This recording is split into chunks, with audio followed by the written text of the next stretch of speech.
근데 저는 처음부터 실패를 엄청나게 했습니다. 애국적폐죠. 세금도 많이 내고. 네, 반갑습니다. 호랭입니다. 오늘 숙주나물님과 함께 부동산 이야기 한번 나눠보도록 하겠습니다. 반갑습니다. 네, 안녕하세요. 네, 블로그에서는 엄청 유명하셔가지고 전혀 그렇지 않고요. 네, 그래서 뭐 자기소개가 필요할까 싶긴 한데 간단하게 자기소개 부탁드립니다. 네, 제 소개를 간단하게 하겠습니다. 네. 현재 백수고요. 응? 네, 백수입니다. 네. 그냥 하는 거 없고 집에서 그냥 유튜브 보고 있습니다. 전업투자자. 전업 투자자죠. 어떻게 뭐 좋게 말하면 네. 유튜브 보고 후랭이 TV 보고 있습니다. 전업 투자자긴 한데 제가 원래 그 전까지는 원래 계속 그림 그리는 일을 하고 있었어요. 계속 평생 그림 그리는 일을 하고 있었는데 6월에 이제 회사를 그만뒀습니다. 6월. 근데 그때 이제 회사를 딱 그만둘 때 네. 사람들이 다 미쳤다고 얘기를 했어요. 왜냐면 너무 좋은 회사였으니까. 좋은 회사요. 컴투스 서머너저 팀에 있었어요. 제가 거기 7년 동안 있었고 그 서머너저의 메인 캐릭터들을 제가 작업을 다 했거든요. 아크엔젤 혹시 아시나요? 그리고 발키리 있고 서머너저는 압니다. 키메라 네. 있고 막 피니스 제가 다 원화했습니다. 되게 막 영광의 시간이었죠. 그림쟁이로서는. 근데 그 막 매년 막 인센티브도 나오고 정말 좋았는데 그것도 인센티브가 있군요. 매년 나와요. 이번에 또 나갔다고 하더라고요. 그래서 막 팀장님도 그렇게 인센티브 받고 나가라. 왜 벌써 이렇게 나가려고 그러냐. 이렇게 하셨는데 제가 이제 거기서 이제 한계를 느꼈어요. 그림 그리는 데 있어서. 아무래도 트렌드 있는 그림이다 보니까 대중미술이거든요. 그러면 나이가 좀 어린 친구들이 좀 유리해요, 아무래도. 그러니까 이렇게 생각하면 돼. 변지섭도 노래 잘하지만 현재 우리가 좋아하는 건 BTS잖아요. 뭐 그런 식으로 지금 현재 젊은 세대들한테 어떻게 보면은 좀 더 유행적으로 트렌드적으로 다가가는 그런 것들이 젊은 친구들이 유리하니까 저는 좀 이렇게 밀려났죠. 그래서 나 입지가 점점 좁아지고 있고 내가 여기서 얼마까지 버틸 수 있을까? 뭐 이런 생각들을 좀 했습니다. 박수 칠 때 나오신 거네요? 뭐 거의 그렇죠. 인센티브도 안 받고. 안 받고. 원래 받을 수 있었는데 근데 이제 계속 미루다 보면 또 인센티브 또 받으면 또 이제 안시골도 가야 되고 또 안시골도 또 앞두고 있었거든요. 또 안시골도 또 가면 또 인센티브 또 있고 그러다 보면 또 이제 정말 내가 결단을 내릴 수 없는 그 지경에 이를까 봐 그냥 결단을 딱 내버렸어요. 어찌 됐든 내가 제 2의 인생을 살아야 되는데 그림 말고 다른 인생을 살아야 되는데 결심했을 때 그만두자 했는데 바로 또 617, 710 터지고 퇴사하고 617 나. 코로나 갑자기 확산되고 그러다 보니까 지금 엄청 지금 막 후회하고 있어요. 좀만 더 다닐 걸. 그러면서 집에서 지금 유튜브 보고 있습니다. 퇴사하고 나서 617이 터질 줄은 몰랐던 몰랐죠. 거죠. 617, 710, 바로 임대차 3법. 임대차 3법까지. 바로 터지자마자 내가 이제 부동산으로 이제 본격적으로 한번 좀 해보려고 해봐야지 했는데 이제 지금 이제 너무 세금이 확 올라가 버렸으니까 단타도 이제 다 막혀버렸죠. 취득세도 그렇고 그다음에 단타 해버리면 70% 최고세율이 올라가 버리니까 이제 거의 이제 수익이 안 남는 거죠. 이제 다 이제 장기 보유를 할 수밖에 없는 환경이에요, 지금으로서는. 그래서 이제 지금은 손가락만 빨고 있어요. 그래서 저는 계속 이제 팔고 있어요. 올해만 해도 한 6채 팔았고 내년에도 계속 팔 생각이에요. 지금 똘똘한 그 채수로만 지금 정부가 좀 유도하고 있잖아. 아무래도 종부세도 많다 보니까 거의 제가 말 잘 듣고 있습니다. 계속 정리하고 많이 정리하고 있어요. 착한 적폐는 어떻게 보면 계속 사는 적폐가 아니고 적폐라니 애국적폐죠. 세금도 많이 내니까.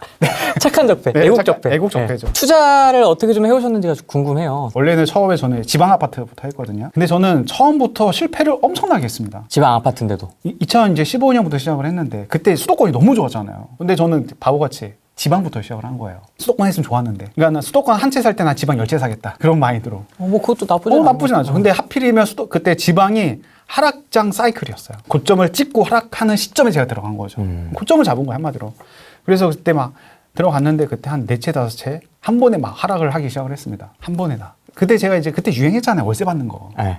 아시잖아요. 월세 받는 거. 저도 그때 월세 받는 걸 하기 위해서 한 채당 뭐 20만 원, 30만 원 남으면 5채만 원, 150만 원 남으면 얼마나 좋냐. 그 소위 말하는 중공고인데 뭐 비슷한 거예요. 그 세팅. 네, 비슷한. 중공업은 아니지만 좀 비슷하게 했습니다. 그렇게 했는데 근데 하락을 하니까 의미가 없어지는 거죠. 8천만 원짜리가 7천만 원이 되고. 와, 그거 진짜 크다 그거는. 아니 8천만 원짜리 떨어지면 얼마나 떨어지긴 했어요. 처음에. 와이프랑 둘이서 이거 10%만 떨어져도 그래도 얼마 안 떨어져. 그랬는데 7천만 원이 되고 6천만 원이 되고 5천만 원이 되고 앞자리가 4로 바뀌는 거예요. 8천짜리가요? 8천짜리가 4가 돼요? 4가 되는 거예요. 그래서 내가 이거 0이 되겠다 이거. 부동산인데? 0이 되겠다. 와이프랑 둘이서 0까지 가겠다. 이런 식으로 막 둘이서 막 웃으면서 실성을 했지. 그러다 근데 그게 한두 채가 아니었어요. 지금 생각해보면 뭐 충청도도 있었고 뭐 강원도도 있었고 전라도도 있었고 여러 채가 있었습니다. 그게 동시다발적으로 막 하락을 하기. 지금은 지방이 너무 분위기가 좋잖아요. 그 당시만 해도 수도권 말고는 지방은 정말 처참했어요. 막 떨어지는 거야. 그래서 정말 파산할 위기에 거의 뭐 그런 위기에 처했어요. 또 그 와중에 또 비트코인을 또 제가 2017년도에 만회하려고 또 돈을 벌어야 되잖아요. 급하게 또 무리를 한 거예요. 가자 했죠, 저도. 동참을 했습니다. 그래서 막 정말 있는 돈 없는 돈 다 끌어가지고 마이너스 통장까지 다 활용을 해가지고 거의 몰빵을. 아, 코인이에요? 코인에. 아니, 처음에는 그게 올라가는 거예요. 올라가고 막 수익률이 갑자기 500%, 600% 돼버리니까. 얘 이성을 잃더라고요, 순간. 그래, 좀만 더 하자. 좀만 더 하면은 나 만회할 수 있어. 그러다가 점점 무리하다 보니까 나락으로 떨어졌던 거죠. 2017년 말에 규제로 인해서 갑자기 이제 비트코인이 반토막이 나고 더 떨어지고. 그래서 이제 제가 이제 절망에 빠져버렸죠. 지방도 떨어지고 비트코인도 떨어지고 나 투자는 나랑 안 맞는가 보다. 그때 그러면 역전세 이런 건 없었습니까? 역전세도 심했죠. 인천 아파트도 제가 투자를 했었는데 그때 이제 송도가 2018년도에 송도 물량이 많았거든요. 그래서 그때 역전세도 한 3천만 원 정도 나서. 근데 역전세 현장 다들 경험하셨을 거예요. 2년 전에 지금은 전세 가격이 올라가고 있지만 2년 전만 해도 그때는 전세 가격이 떨어졌던 시기였거든요. 근데 딱 역전세 현장에서 딱 갔는데 세입자는 이제 집을 저한테 판 사람이에요. 분위기 좋죠. 그리고 다른 세입자를 딱 구했잖아요, 제가. 그리고 또 부동산 사장님도 있고 딱 한 자리에 딱 모였습니다. 새로운 세입자가 딱 구했으니까. 그러면 이제 집 한 사람은 자기는 고점에서 팔고 나서 기분이 좋고. 좋지. 떨어진 거 보면 좋지. 좋지. 괜히 좋지. 그 새로운 세입자는 또 싸게 들어왔잖아요. 전세가 2억 4천 정도 했는데 한 뭐 2억 1천, 2억 5백 이 정도밖에 안 되니까. 그리고 또 중개 부동산 사장님들도 중개했으니까 돈도 벌고. 다들 화기애애한 다 좋네. 다 좋아. 나만 빼고. 나만 빼고 다 좋은 거야. 그때 제 심정을 또 블로그에 담았죠. 역시 다 좋을 순 없구나. 그래서 그때 역전세도 맞고 정말 크게 망할 뻔 하다가 그때 이제 빌라 투자를 한 거예요. 내가 이제 빌라를 평생을 살아왔으니까 내가 좀 자신 있는 거 한번 해보자. 지금까지 내가 남들이 하라는 것만 했고 비트코인도 막 올라가니까 따라갔는데 한번 내가 제대로 한번 해보자. 그래서 그때 퇴근하고 제가 회사를 다녔을 때니까 퇴근하고 매일같이 빌라를 보러 다녔어요. 서울에. 그렇게 해서 내가 한번 여기 한번 뽀개보자. 빌라를 보자마자 내가 시세를 정확하게 알 정도로 한번 보자 해가지고 그때 한 달만 한 100채를 봤어요. 그렇게 많지 않아. 하루에 3채만 보면 되니까. 꾸준히만 보면 되잖아요.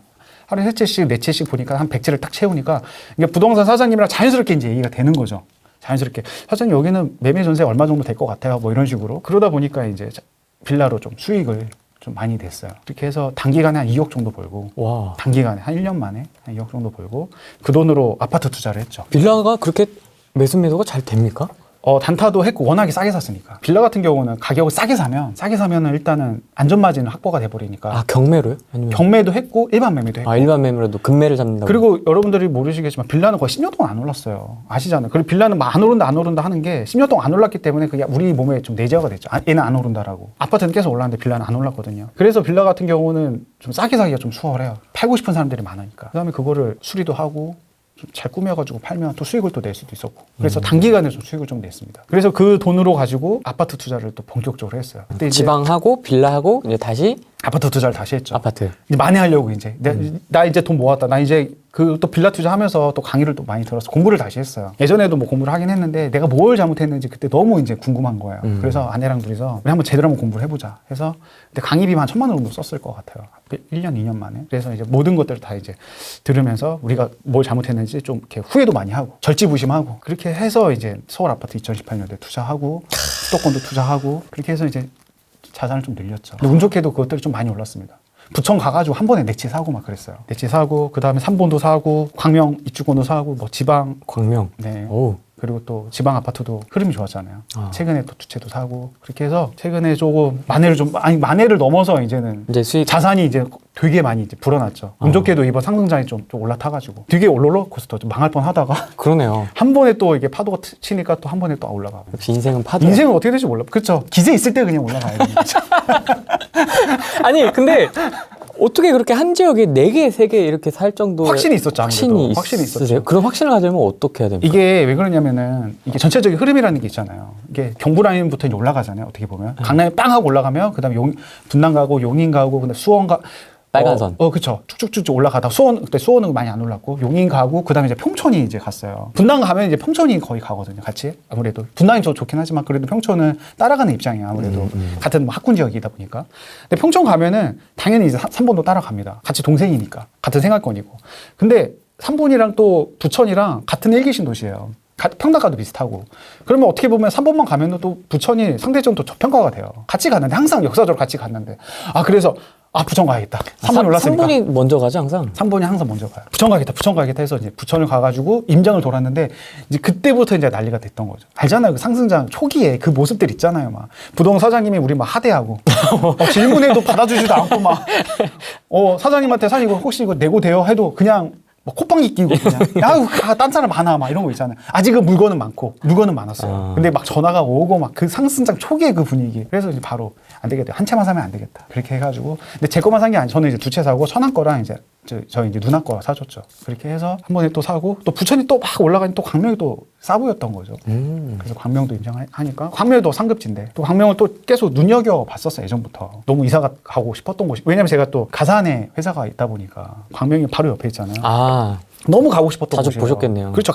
내가 여기는 내가 입성하고 말겠다라는 생각들이 항상 있었죠. 그래서 갔는데 임장 가다 보니까 그게 이제 광명 같은 경우가 하락을 좀 많이 했어요. 상기 신도시가 막 나온다 안 나온다 막 그 얘기도 있었고 심리가 많이 죽었었고 또 투기과열 지고 딱 맞자마자 또 하락도 했었고 또 옆에 막 상기 뭐 그러다 보니까는 광명이 조금 힘을 못 썼을 때가 있었어요. 그때가 2018년 말 정도였을 겁니다. 그래서 그때 피가 한 2억까지 올라갔다가 오후가 한 1억 2천까지 떨어지더라고요. 그럼 사야 되잖아요. 근데 그때 돈이 없었던 거예요. 돈이 없어가지고 어떻게 막 여기저기 막 돈 빌리다가 겨우겨우 또 진입을 했죠. 거의 바닥에. 지금 보면 바닥이었죠. 분위기 좀 여쭤보려고 하거든요. 요즘 분위기 어떻습니까? 서울 수도권? 지역 흐름 같은 경우는 지금 서울 수도권 그다음에 뭐 지방 다 같이 오르고 있잖아요. 최근에 조정 지역 맞자마자 좀 지방 같은 경우 좀 주춤하는 그런 분위기고 그 전까지는 계속 같이 올랐어요. 근데 지방 같은 경우는 상승 기간이 길지가 않아요. 최근에 시작했어요. 예를 들면 617, 710 딱 시작되자마자 근데 부산이 갑자기 시작이 됐고 맞습니다. 대구 같은 경우는 꾸역꾸역 올라가다가 부산이랑 대구랑 지금 같이 계속 올라가고 있는 와중이고 원래는 부산이 가기 전에 원래 울산이 먼저 출발을 했어요. 울산이 계속 사람들이 모두 다 관심이 있었어요. 왜냐하면 입주물량 너무 많이 떨어졌었고 2018년, 2019년 너무 많이 떨어졌었고 2019년 가을부터 투자자들이 그때 문수로랑 비공사, 비공호 재개발 지역이 많이 들어갔어요. 왜냐하면 걔네들 대장이니까. 많이 들어갔던 와중에 앞으로 입주물량이 3년 동안 없고 너무나 투자자들이 너무 좋은 환경이었던 거죠. 근데 울산이 계속 올라가니까 부산이 상대적으로 저평가가 돼 있었던 와중에 617, 710이 트리거가 됐어요. 똘똘 한 채로. 그러니까 부산이 갑자기 몰리다 보니까 가격이 확 올라가 버렸죠. 청주 같은 경우는 청주는 정말 운이 없었죠. 한 6개월 오르고 6개월도 아니야 3개월 정도 오르다가 617 바로 딱 맞고 710 맞고 거기에 또 법인들이 좀 많이 들어갔거든요.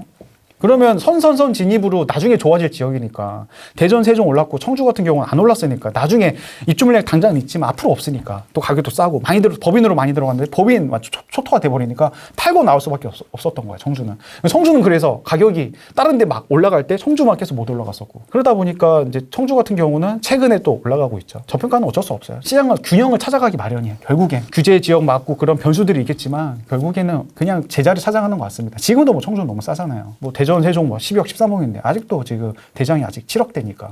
막 지웰 막 엄청 막 지엘도 지금도 그렇게 비싸다는 생각은 많이 올라가긴 했지만 네. 뭐 대전이랑 세종이랑 뭐 천안이랑 비교했을 때 아직도 가격이 많이 저렴하거든요. 근데 그런 거 봤을 때는 뭐 지방 같은 경우는 확실히 지금 이제 시작하는 장이다. 지금 이제 1년 올랐거든요. 근데 이제 전체적으로 조정적이 맞다 보니까 서울이 오히려 사람들이 더 유동성이 쏠리는 어차피 뭐 다 이제 규제 지역이고 취득세도 많이 내야 되는데 그러면 많이도 못 가지고 한 채만 가져가야 되면 그럼 서울이 낫지 않느냐 뭐 이런 좀 이렇게 공감대가 형성이 되면서 서울에 좀 다시 몰리고 있는 중이죠. 왜냐하면 또 전세 가격도 많이 올라가고 있고 지금 마영성 같은 경우는 투자금 5억 이하로 다 할 수가 있거든요. 그리고 또 재개발 또 압구정 그다음에 반포 이런 데들이 지금 상단 또 뚫어주고 있고 재개발 같은 경우는 지금 피가 한 달에 거의 1억씩 오르는 기분이에요. 서울 같은 경우는 월 1억씩? 월 1억씩 올라가고 다주택자가 할 게 없어요. 재개발밖에는 취득세 때문에. 근데 재개발인데 철거된 재개발 같은 경우는 중과가 없잖아요. 그러다 또 많이 들어가는 것 같고 철거된 재개발뿐만 아니라 뭐 도로라든지 뚜껑이라든지 이런 거는 뭐 취득세 중과가 없으니까. 이번 정부 때 20몇 번을 이렇게 하는 걸 보면서 그리고 이 시장의 움직임을 어쨌든 직간접적으로 보니까 확실히 규제가 시장을 이기기가 어려운 것 같아요. 단 한 번도 이긴 적 없어요. 1년 이야. 규제를 딱 하고 나서 시장이 멈추는 거는 딱 1년이야. 길어봤자. 다들 그때만 딱 나오면 그냥 눈치만 살피는 거지. 왜냐하면 딱 뭔가 새로운 거니까. 이 불확실성이 싫으니까 일단은 다 지켜보자. 그럼 거래량이 다 줄잖아요. 근데 걔네들이 근데 어디 안 가, 결국에. 어디 안 가고 사람들이 또 이렇게 거래량이 늘면서 그 한순간에 모였던 수요들이 2, 3개월 뒤에 한 번에 몰리면서 필요 이상으로 또 올라가 버리는 게 지금까지 시장이었거든요. 그래서 필요 이상으로 더 올라가는 거야. 이게 천천히 올라가면은 급한 게 없거든요. 근데 이게 눌렸던 수요가 2, 3개월 뒤에 한 번에 몰리면 실수요까지 가담을 해요. 눈앞에서 막 갑자기 막 치솟으니까 이게 규제의 역설인 거죠. 지금까지 항상 반복돼서 항상 계속 또 반복하려고 그래. 너무 안타까운 거지. 그렇지 않나요? 그때 파리 대책 나왔을 때 정말 쇼킹했거든. 야, 다 죽었다. 그때는 이제. 뭐 모든 투자자들이 충격이었어요. 쇼킹이었고 다 던져야 된다. 정말 이제 끝났다. 부동산 투자로는. 지금 생각하면 파리 대책 전 그때로 돌아오고 싶죠. 그렇죠. 그때로 너무 그때 만만했던 거죠. 어떻게 보면. 파리 대책만 해도 막 갑자기 막 중과가 생겨버리고 정말 쇼킹했습니다. 파리. 보유세 뻘고는 다 있었어요 그때. 보유세 증가 뻘고는. 그래서 사람들이 계속 잠잠하다가 그 다음에 4월 전에 다 팔라고 했잖아요. 김현미 국토부 장관이. 정말 안 팔았죠. 정말 명언이다. 안 팔았죠. 안 팔고 그때 증여하든가 아니면 다 임대사업자로 묶었는데 그 묶었기 때문에 가격이 더 올라갔던 어떻게 보면 또 역설이죠. 그러다가 뭐 2018년 알잖아요. 6, 7, 8 어마무시하게 올랐잖아요. 9.13을 부르긴 했지만 네. 엄청 올랐죠. 9.13 때도 나왔지만 주춤하고 또 올라갔고. 근데 9.13은 좀 충격이 좀 컸어요. 컸죠. 왜냐하면 그때 보유세가 그때 금매 막 나오고 그랬어요. 이게 좀 비슷해요. 이게 예전에 2003년도에도 그때 종부세가 신설이 됐거든요. 그때가 시장이 1년 정도 잠잠했어요. 아무래도 보유세가 좀 타격은 좀 커요. 근데 이것도 적응을 해 사람들이. 아 그래 한 채로 가자 그냥. 한 채로 가서 오히려 양극화가 더 심해지는 거죠. 그때도 2005년부터 대형이 그때 똘똘 한 채로 올라갔잖아요. 여러 채 보유하면 그때 종부세를 많이 내니까 한 채로만 다 쏠리는 거야 결국에.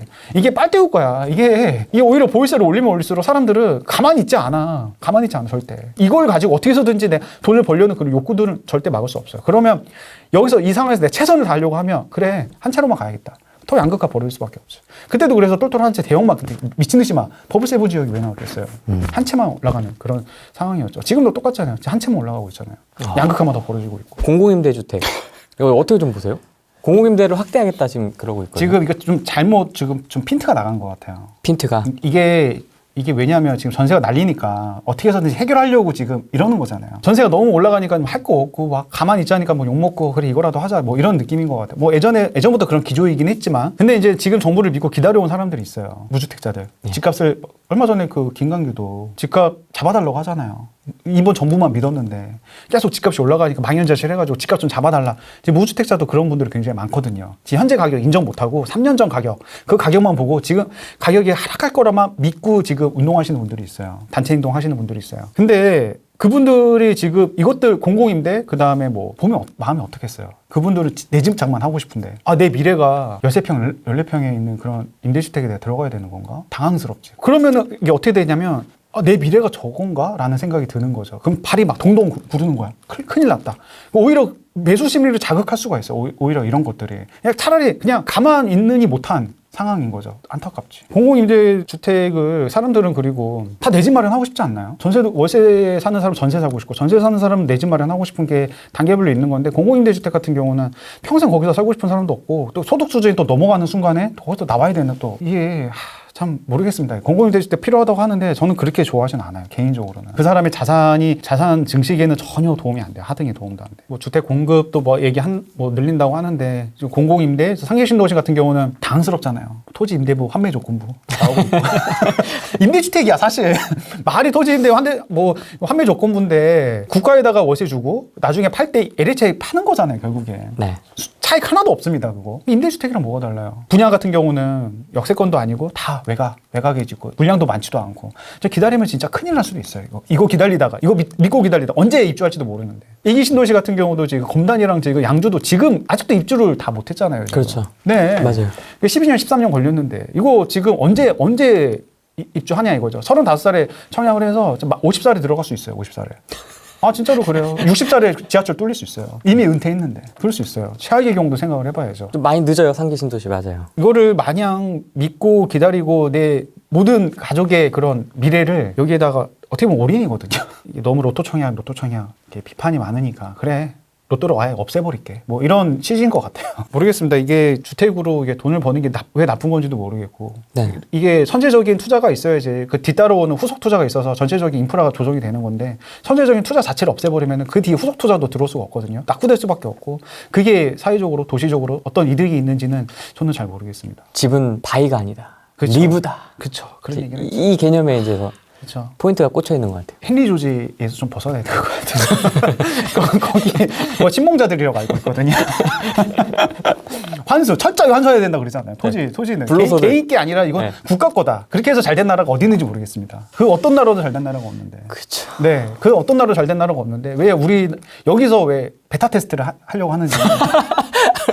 게임으로 치면 베타 테스트를 하려고 하는지는 저도 잘은 모르겠지만 5천만을 상대로. 근데 지금 점점 많은 사람들이 지금 많이 좀 깨지고 있는 것 같아요. 아, 큰일 났다. 나도 내 집 마련 갖고 거기서 자산도 올라가고 그럼 얼마나 좋아. 중산층 올라가고 좋은 집으로 점점 내 집이 올라가줘야지만 또 좋은 집도 내 원하는 집도 또 이사를 갈 수가 있는 거거든요. 근데 그것들을 다 어떻게 보면 국가에서 다 통제를 한다는 그런 마인드인 것 같다라는 그냥 개인적인 생각에 좀 무섭다는 생각도 들고. 누구나 강남에 살 필요 없다. 여기서부터 시작해서 지금은 이제 누구나 집을 살 필요는 없다. 이제 그렇죠. 이렇게 바뀌었어요. 그렇게 돼버렸죠. 지금 1가구 1주택 그 얘기도 나오고 있고. 그러면 1가구 1주택이 되면 어떻게 될까요, 여러분? 그럼 누가 강남 살고 누가 연천 살죠? 누가 철원 살고? 그렇죠. 그러면 누가 정해주는 거야? 이사를 어떻게 가는 거죠? 누가 정해주는 거야? 그러면 이사. 양극화가 더 커질 수밖에 없어요. 1가구 1주택이죠? 그러면은 가만히 있던 사람들도 내가 돈이 있어. 그럼 가만히 있어. 아, 그러면 나 큰일 났다. 강남 사야겠다. 이런 사람들도 갑자기 나올 수가 있는 거예요, 그럼. 그렇잖아. 이사 못 가는 거야, 이제 평생. 돈의 장벽이 쌓아지는 거죠. 그들끼리만 살 수밖에 없는. 이제 내가 한번 자리 잡으면은 그쪽으로 이사를 못 가. 그 사람이 팔지 않는 한. 그렇죠. 절대. 여러분들이 그걸 꿈꾸는 사회인가요, 그게? 그래서 이거 보면서 저는 그래서 뉴스 보면 너무 스트레스 받고 너무 분노하게 되고 1일 분노하게 되잖아요. 정말 그래요. 그래서 요즘에는 뉴스를 보지 말아야 되는데 또 뉴스 안 볼 수도 없고 그러면서 또 분노하게 되고 그래서 정말 일부만 정말 마음에 정말 그 꾹꾹 눌러서 담은 거를 블로그에 쓰는 거야. 눌러서 담은 거. 그나마 정제해서 다 쓰면 큰일 날 것 같거든.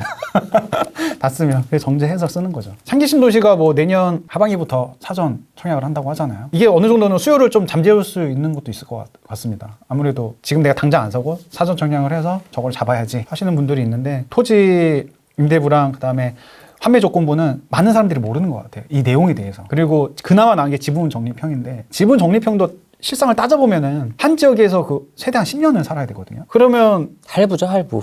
할부죠. 할부죠. 그러다 중간에 팔 수도 없고 네. 팔면은 그냥 LH에게 헐값에 넘기는 거잖아요. 이거를 많은 사람들이 알면 과연 흥행에 성공할 수 있을까라는 의문이 좀 있어요. 그렇다고 해서 그냥 지금처럼 그냥 공공 분양을 일반 분양을 해버리면 또 로또 청약 얘기가 또 나올 테고 그래서 그렇게 할 것 같지 않으니까 사람들이 오히려 그거를 기다리지 않고 오히려 주택을 사지 않을까라는 그런 무서운 생각을 좀 하고 있습니다. 참 보면 좀 답답해요. 저는 그래서 우리나라가 1가구 1주택 이 얘기도 나오고 임대료를 또 멈춤법 얘기 나오잖아요. 나 진짜 너무 나는 여기서 우리나라가 좀 꺾이는 거 아닌가? 이게 갑자기 급회전하는 듯한 느낌이 있잖아요. 뭐 다른 나라 얘기도 해요. 다른 나라는 근데 임대인한테 모든 책임을 전가하진 않아요. 그렇잖아요. 뭐 임대인한테 뭐 세금을 정말 확 깎아준다거나 아니면 임차인한테 뭐 임대료를 지원해준다거나 뭐 지금도 다시 얘기가 나오고 있긴 하지만 처음에 그 발상 자체가 저는 그 발상이 무서운 거야. 사람들이 만약에 반대하는 여론이 안 좋아, 만약 여론이 그냥 잠잠했으면 했을 거잖아요, 그게. 그렇죠. 했을 거잖아요. 떠본 거죠. 누군가한테 희생을 강요하는 거야. 이게 임대인이 다 부자가 아니에요. 그 구분상가 갖고 있는 사람들, 1억짜리 갖고 있는 사람도 있거든요. 네. 80% 대출 받으면은 그 사람은 한 달에 한 30만 원 정도 이자를 내야 돼. 그럼 월세 한 50만 원 나올 텐데. 그럼 20만 원 순수익이 나, 그 사람은.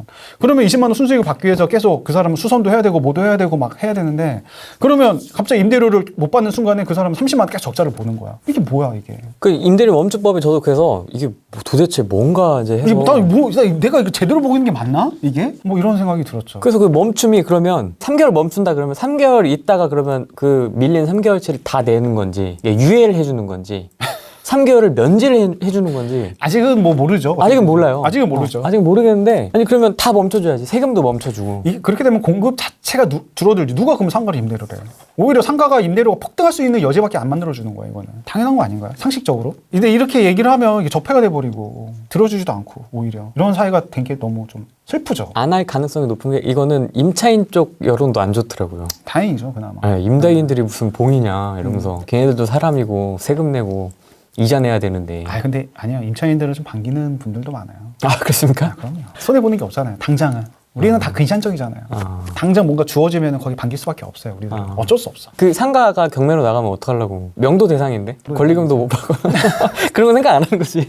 당장 주니까. 아무튼 좀 답답해가지고 좀 이런저런 이야기를 좀 해봤고요. 전세 가격 급등이 어쨌든 임대차 3법에서 시작된 건 맞는 것 같고요. 어떻게 좀 보세요? 세임대차법이 나오자마자 급등을 하기 시작을 했죠. 원래는 그 전까지는 좀 오르긴 했었어요. 조금씩. 왜냐하면 이제 입주 물량이 없으니까. 세임대차법이 나오자마자 유통 물량이 줄어드니까 갑자기 이제 급등을 해버리는 거죠. 그러니까 사람들은 아니 왜 집도 그대로고 사람도 그대로인데 근데 왜 이게 급등해라고 오히려 의아해 하시는 분들이 좀 많은 것 같아요.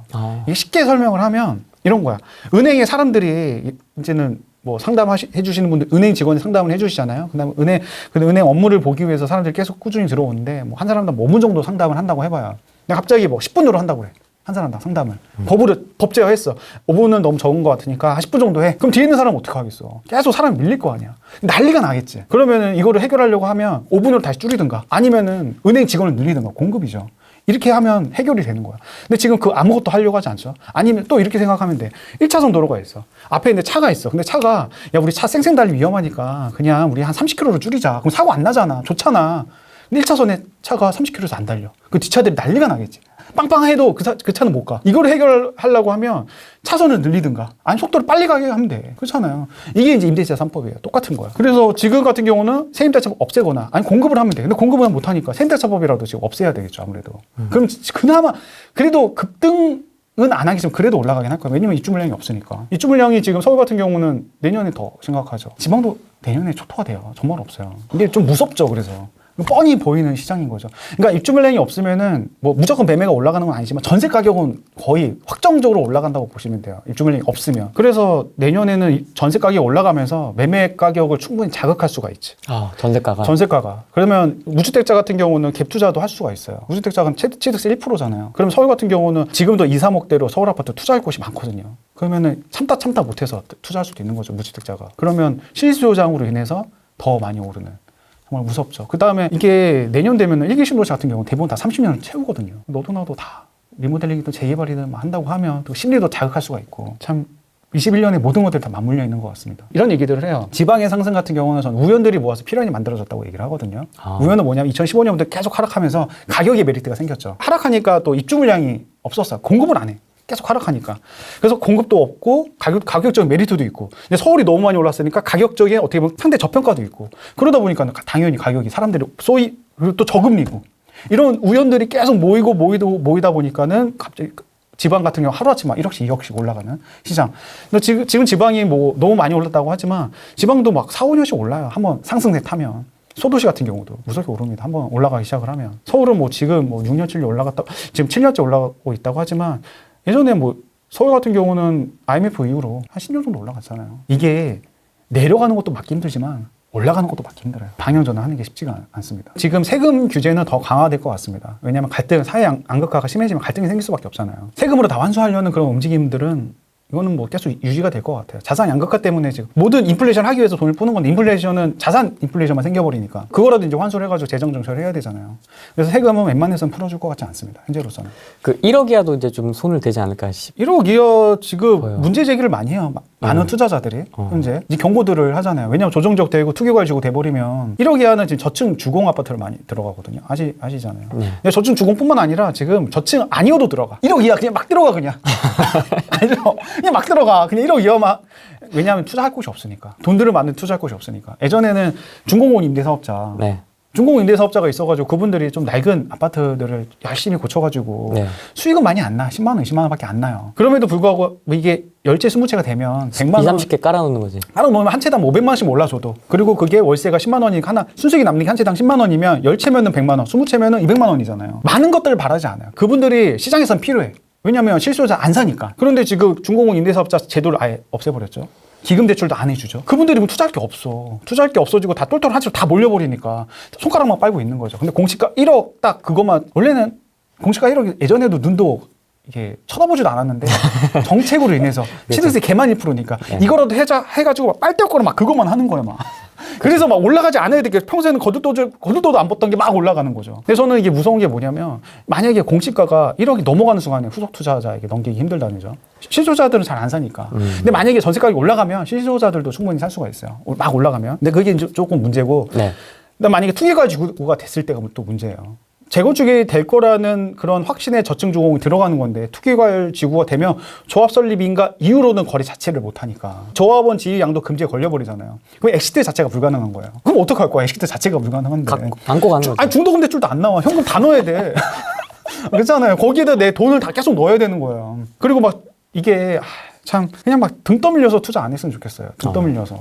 정말 이게 마음이 급하고 막 남들 막 투자하니까 나도 뒤처지는 것 같으니까 투자하는 건데 그러지 않으셨으면 좋겠어요. 평소에는 거들떠도 안 봤는데 왜 그거를 갑자기 보는지 모르겠습니다. 물론 좋아요. 이게 정말로 수익이 날 수도 있어요. 사람들이 갑자기 거기 쏠려가지고 저점 잡으신 분들은 수익 내고 털고 나올 수도 있어요. 근데 그거는 수많은 사람 중에 얼마나 되겠습니까, 그게. 내가 만약 고수가 아니고 스스로가 판단하기에 내가 고수가 아니고 어느 정도 내가 치고 잘 빠질 자신이 없다라고 하시는 분들은 이런 테마주 성격이 짙은 거는 테마주다?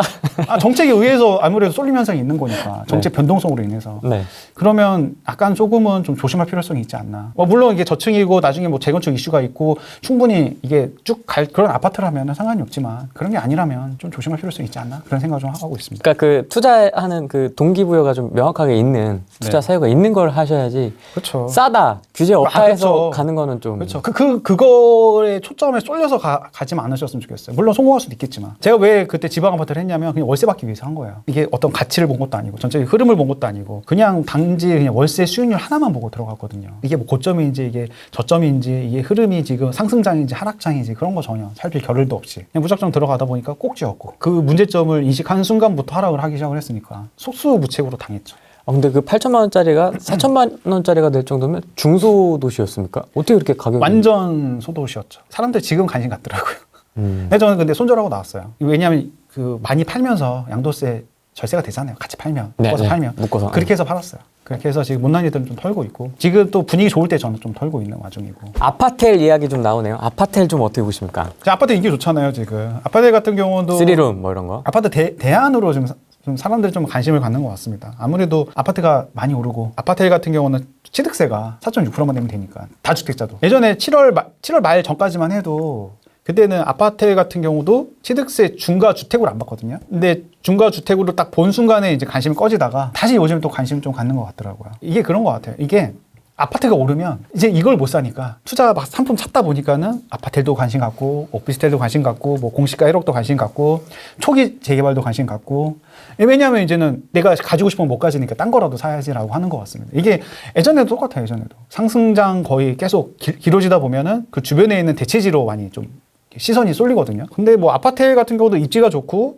뭐 아파트와 같은 뭐 구조를 갖고 있고 너무 소형이 아니고 뭐 중형 이상이라고 하면 충분히 뭐 좋죠. 아파트도 지금 많이 오르고 있습니다. 그러니까 아파트 못지않은 아파트 그렇죠. 정도면. 네, 근데 너무 근데 뭐 원룸 뭐 이런 식으로 한다고 하면은 그거는 잘 안 올라요 사실. 거기서 내가 뿌리를 내릴 생각을 안 하잖아요 사람들이. 우리 최종 목적지가 아니잖아. 거기는 거쳐가는 거잖아요. 그거 얼마나 오르겠어요. 상식적으로 생각을 했을 때. 근데 여기는 내가 그냥 내가 정말 좋은 집에 가기 위해서 그냥 곁다리 정도로 생각을 하는 주택인데 뭐 얼마나 오르겠냐 이거죠. 그런 주택들이 또 공급도 쉽고 그런 주택을. 그래서 그런 주택에 내가 세 차익용으로 들어가는 건 반대고 월세 받는 거는 뭐 월세는 나오니까 그렇게 접근을 해야지 무조건 이거를 뭐 올라갈 거다 이런 식으로 접근하는 건 좀 문제가 있죠. 생수도 아까랑 똑같아요. 이것도 뭐 그거랑 같은 맥락이라고 보시면 돼요. 생수도 그렇고 아파트도 그렇고 같은 맥락이잖아요 사실은. 그렇게 똑같이 이해하시면 될 것 같습니다. 다주택자 생숙 투자 질문 많이 올려주시네요. 근데 저는 모르겠습니다. 지금 제가 아파트 외에 투자는 거의 안전하게 좀 했으면 좋겠는데 할 것도 많은데 굳이? 굳이. 그렇잖아요. 솔직히. 할 거 많잖아요, 지금도. 할 거 많거든요, 지금도. 제 아파트로 충분히 수익 낼 곳이 많아요. 지금도 있습니까? 항상 있습니다, 항상. 항상 있어요. 지금 이 난리에도, 이 아사리판에도. 있습니다. 지금도 많은데, 근데 굳이 그러니까 이게 좀 시야를 좀 넓게 봤으면 좋겠습니다. 내가 한 지역에 시야를 너무 좁게 가져다 보면 그 지역에서 헤어나질 못해. 전체적으로 크게 보면 아파트도 지금도 막 저평가 이런 거 많아요. 지금 사도 수익을 충분히 낼 수 있을 만한 거 많은데 굳이 왜 거기에 신경을 가질까? 아파트로만 봐도 흐름에 따라서만 투자해도 충분히 부자가 될 수 있는데 근데 저는 1년에 많이 투자할 필요도 없어요. 1년에 한 채 아니면 두 채만 투자해도 되거든요. 제가 올해 두 채만 샀는데도 많이 올랐어요. 두 채만 샀는데 4억, 두 개 합쳐 4억이 올랐으니까 많이 오른 거잖아요. 근데 사람들은 막 이것저것 막 투자하려고 막 틈새 찾으려고 하는데 그게 모르겠습니다. 그냥 좋은 거 위주로만 한 채 두 채로만 충분히 수익을 낼 수 있는데 좋은 것만 투자하면 지금도 있다니까요. 지금도 아는 만큼 보이는 것 같습니다. 지금 규제가 많이 묶여 있다 보니까 사람들이 이제 계속 그런 틈새 이런 걸 보는 것 같아요. 찾으려고 하는 것 같아요. 이게 아파트도 그렇고 생수도 그렇고 이게 취득세 4.6%, 취득세 12% 되기 싫으니까 계속 틈새만 보는 거죠. 지금 기조로는 세금 강화를 풀지는 않을 거예요. 지금 기조로는. 근데 대통령 신년사에서도 거래세는 완화해야 된다. 대통령께서 이렇게 얘기를 했잖아요. 보유세는 올리되 거래세는 완화해야 된다. 지금은 풀진 않겠지만, 지금은 계속 올라가는 시장이지만, 근데 만약에 거래세를 풀면 어떡할 건데? 그럼 그 주택에 가진 장점이 사라지는 거예요. 아니, 이건 뭐 어떻게 될지 모르는 거니까. 어떻게 보면 이것도 살짝 테마주 성격이 좀 짙어. 세금을 강화하니까 이쪽으로 좀 쏠리는 현상인 거죠. 평소에 왜 관심 갖지 않다가 정책의 방향성에 따라서 틈새로 내가 왜 관심을 갖는지, 그것들을 한번 스스로에게 질문을 하고 답을 구하면 좋을 것 같습니다. 선진입이라고 하죠. 선진. 선진입 많이 하죠. 뭐 예를 들어서 김포 묶었어. 야 이제 파주다. 그렇게 많이 했죠. 이제 파주 묶었어. 야 이제 동두천이다. 이제 이러면서 동두천도 오를 거예요. 이러면서 이제 네, 동두천도 오를 가고 거예요. 있는데 그런 식으로 좀 찾아나가는 게 맞는 건지 좀 어떻게 저평가 지역을 좀 찾는 게 좋을까요? 저번에 뭐 카이저님도 그랬지만 이게 결국엔 비교예요, 사실. 이게 비교해서 좋은 지역 찾는 건데, 김포가 왜 올랐는지부터 얘기를 해야 돼요. 이게 조정지역이 6.17로 조정지역이 딱 되자마자 이제 김포에 갑자기 쏠림 현상이 있었잖아요. 예. 근데 김포가 쌌어요, 사실. 3억대, 새 아파트 3억대 말이 돼요. 김포 도시철도 뚫리고 그때도 안 올랐어요. 근데 막 김포 도시철도 뚫리고 거기 김포 주민들이 막 눈물을 흘리고 그랬어요. 되게 고생 많이 했거든요, 그분들이. 아 감동의 눈물. 감동의 눈물 흘렸어. 진짜. 난 정말 박수 쳐줬단 말이에요. 아, 드디어 뚫렸구나. 그분들 되게 고생했어요. 출퇴근하는 데 있어서. 근데 드디어 뚫려가지고 이제 집값이 오르겠지 했는데 안 올랐어. 안 오르다가 6.17 되자마자 이제 쏠림 현상으로 올랐는데 그 전까지 되게 쌌단 말이에요, 사실. 그럼 그 전에 들어갔어야 돼. 제가 이제 김포, 제가 천암으로 선진입하게 하거든요. 야, 너 빨리 이거 사. 김포를 또 샀어요. 김포 같은 경우. 제가 또 많이 올라서 고맙다고 하는데, 정책의 어떤 변수에 의해서 들어가기보다는 비교하고 지역 간의 비교, 아파트 간의 비교를 통해서 내가 이게 싼지 비싼지부터 스스로 판단할 줄 알아야 돼. 지역이 어떻게 보면 서열을 좀 나열할 줄 알아야 되고, 그 서열에 따라서 가격이 싼지 비싼지. 그리고 제가 또 이제 분당 같은 경우가 되게 쌌거든요. 지금은 올라가고 있지만, 분당이 5월, 6월 달만 해도 84 타입이 11억, 12억이면 살 수 있었어요. 근데 야, 11억, 12억이 비싼 거 아니야? 이렇게 생각할 수 있잖아요. 네. 그 당시에 용인도 14억, 용인도 뭐 새 아파트긴 하지만, 골드타운 같은 게 14억이었잖아요. 또 그렇게 보면 또 네. 싸네요 분당이. 아니, 부천이 12억, 중생포 같은 경우. 아니, 지금 일산이 14억. 아니, 근데 하늘 아래 분당인데 12억이야. 학군도 제일 좋고. 좀 낡긴 했지만 결국에는 입지잖아요. 이게 10년, 20년, 30년을 쭉 길게 보면 지금 현재 아파트의 가치가 보이거든요, 사실은. 너무 싸잖아요. 그래서 분당 이제 많이 사라고 얘기를 많이 했죠. 분당 너무 싸다고. 야, 12억, 12억인데 너 부천 살 거야, 분당 살 거야. 너무 명확하지 않나요? 그렇게 해서 이제 그러니까 비교를 통해서 이렇게 결정하라는 거죠. 어느 지역이 좋고 어느 지역이 안 좋고 이것들을 서열을 나열한 다음에 가격 비교를 해보면 어디에 들어갈지가 보입니다. 파주 얘기 좀 나옵니다. 파주. 파주 지금 좀 안타까워. 파주도 많이 오르지 않았나요? 파주도 지금 힐프와 같은 경우도 10억을 막 향해 가다가 이거 조정자 탁 맞고 나서 이제 좀 주춤할 텐데 지금 그 파주 맞으니까 옆에는 뭐 일산이랑 지금 양주 가잖아요. 알잖아요.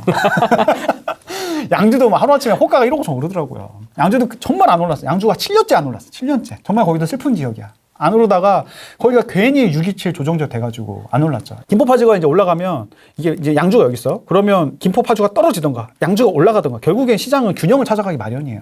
근데 시장은 지금 입주 물량도 없고 상승장이고 하다 보니까 이제 양주가 올라가는 거죠. 지금 파주 같은 경우는 참 가지고 계시지만 가지고 계셨으면 좋겠는데 왜냐하면 지금 파주는 일산을 봐야 돼. 일산이 파주의 운명을 쥐고 있어요.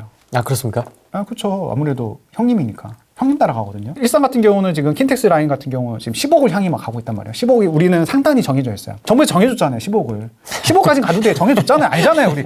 알잖아요. 솔직하게 얘기하자고요. 모든 지금 각 구역의 대장들이 다 10억을 향해서 으쌰으쌰 하면서 가고 있단 말이에요. 그럼 걔가 15억이 가면 아무래도 파주는 12억까지는 가지 않을까. 개인적인 생각으로는. 대장 애들은.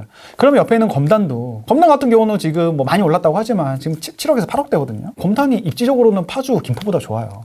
입지적으로 더 새 거고 더 규모도 크고 그러면 그쵸 더 갈 힘이 남아있는 거죠. 저는 각 구역 대장들은 10억까지나 가지 않을까 개인적으로는. 개인적으로는 그냥 개인적인 생각입니다. 순수한 개인적인 생각. 라이브 보시는 분 또 오해하시니까 이거 저희가 책임지는 거 아닙니다. 그래요? 네, 참고만 하십시오. 제가 소설 쓰는 거예요. 지금. 네, 참고만 하십시오. 소설 쓰는 겁니다. 일교신도시 할 말 많죠. 일교신도시 구축 같은 경우는 오르지 않았어요. 왜 안 올랐을까요? 입주 물량이 많았잖아요. 2018년도에. 와, 경기도 장난 아니었습니다. 진짜 많았잖아요. 네. 제가 지금 시흥 살고 있는데 시흥 새 아파트가 진짜 말도 안 되게 들어왔어요. 그래서 부천 1기 신도시잖아요. 부천에 있는 1기 신도시 같은 경우는 구축들이 하나도 오를 수가 없었어. 왜냐하면 신축 전세가 2억이야. 나 월세에 살고 있는데 신축 대장 아파트 살고 있거든요. 월세가 45만 원이에요. 그러면 구축 누가 들어가? 똑같은 돈이면 당연히 신축 들어갈 거 아니에요. 그래서 구축들 같은 경우는 계속 힘을 못 썼어요. 근데 지금 세임대처법 나왔죠. 입주 물량 없어요. 그럼 어떻게 되겠어요? 너무 뻔하잖아요. 결과가 너무 보이지 않나요? 뭐 부천뿐만 얘기겠어요? 3번도 그렇고 주변에 입주 물량이 없어요. 일산도 그렇고. 어떻게 내년에 지금 김포 같은 경우 올해 입주 물량이 많은데 내년에는 그 일대가 입주 물량이 없어요. 없어요. 큰일 났어요 진짜. 나 이거 무서워. 아, 나 무서워. 내가 그래서 주변 만나는 사람들보다 야, 너 진짜 일기 신도시 너 진짜 갭 투자라도 해. 이렇게 얘기하고 있어요. 이제 평촌은 지금 올라가고 있어요. 평촌은 3번 안 올라가고 있어요. 평촌 올라가면 3번 어떻게 될 거야? 어떻게 될 같이 거야? 가야지. 같이 가는 거예요. 같이 가야지. 지금 분당 올라오고 있어요. 용인 올라가고 있잖아요. 이제 수원도 올라가고 있잖아요. 쭉쭉 내려가서 그 밑에 있는 오산도 가고 있어요.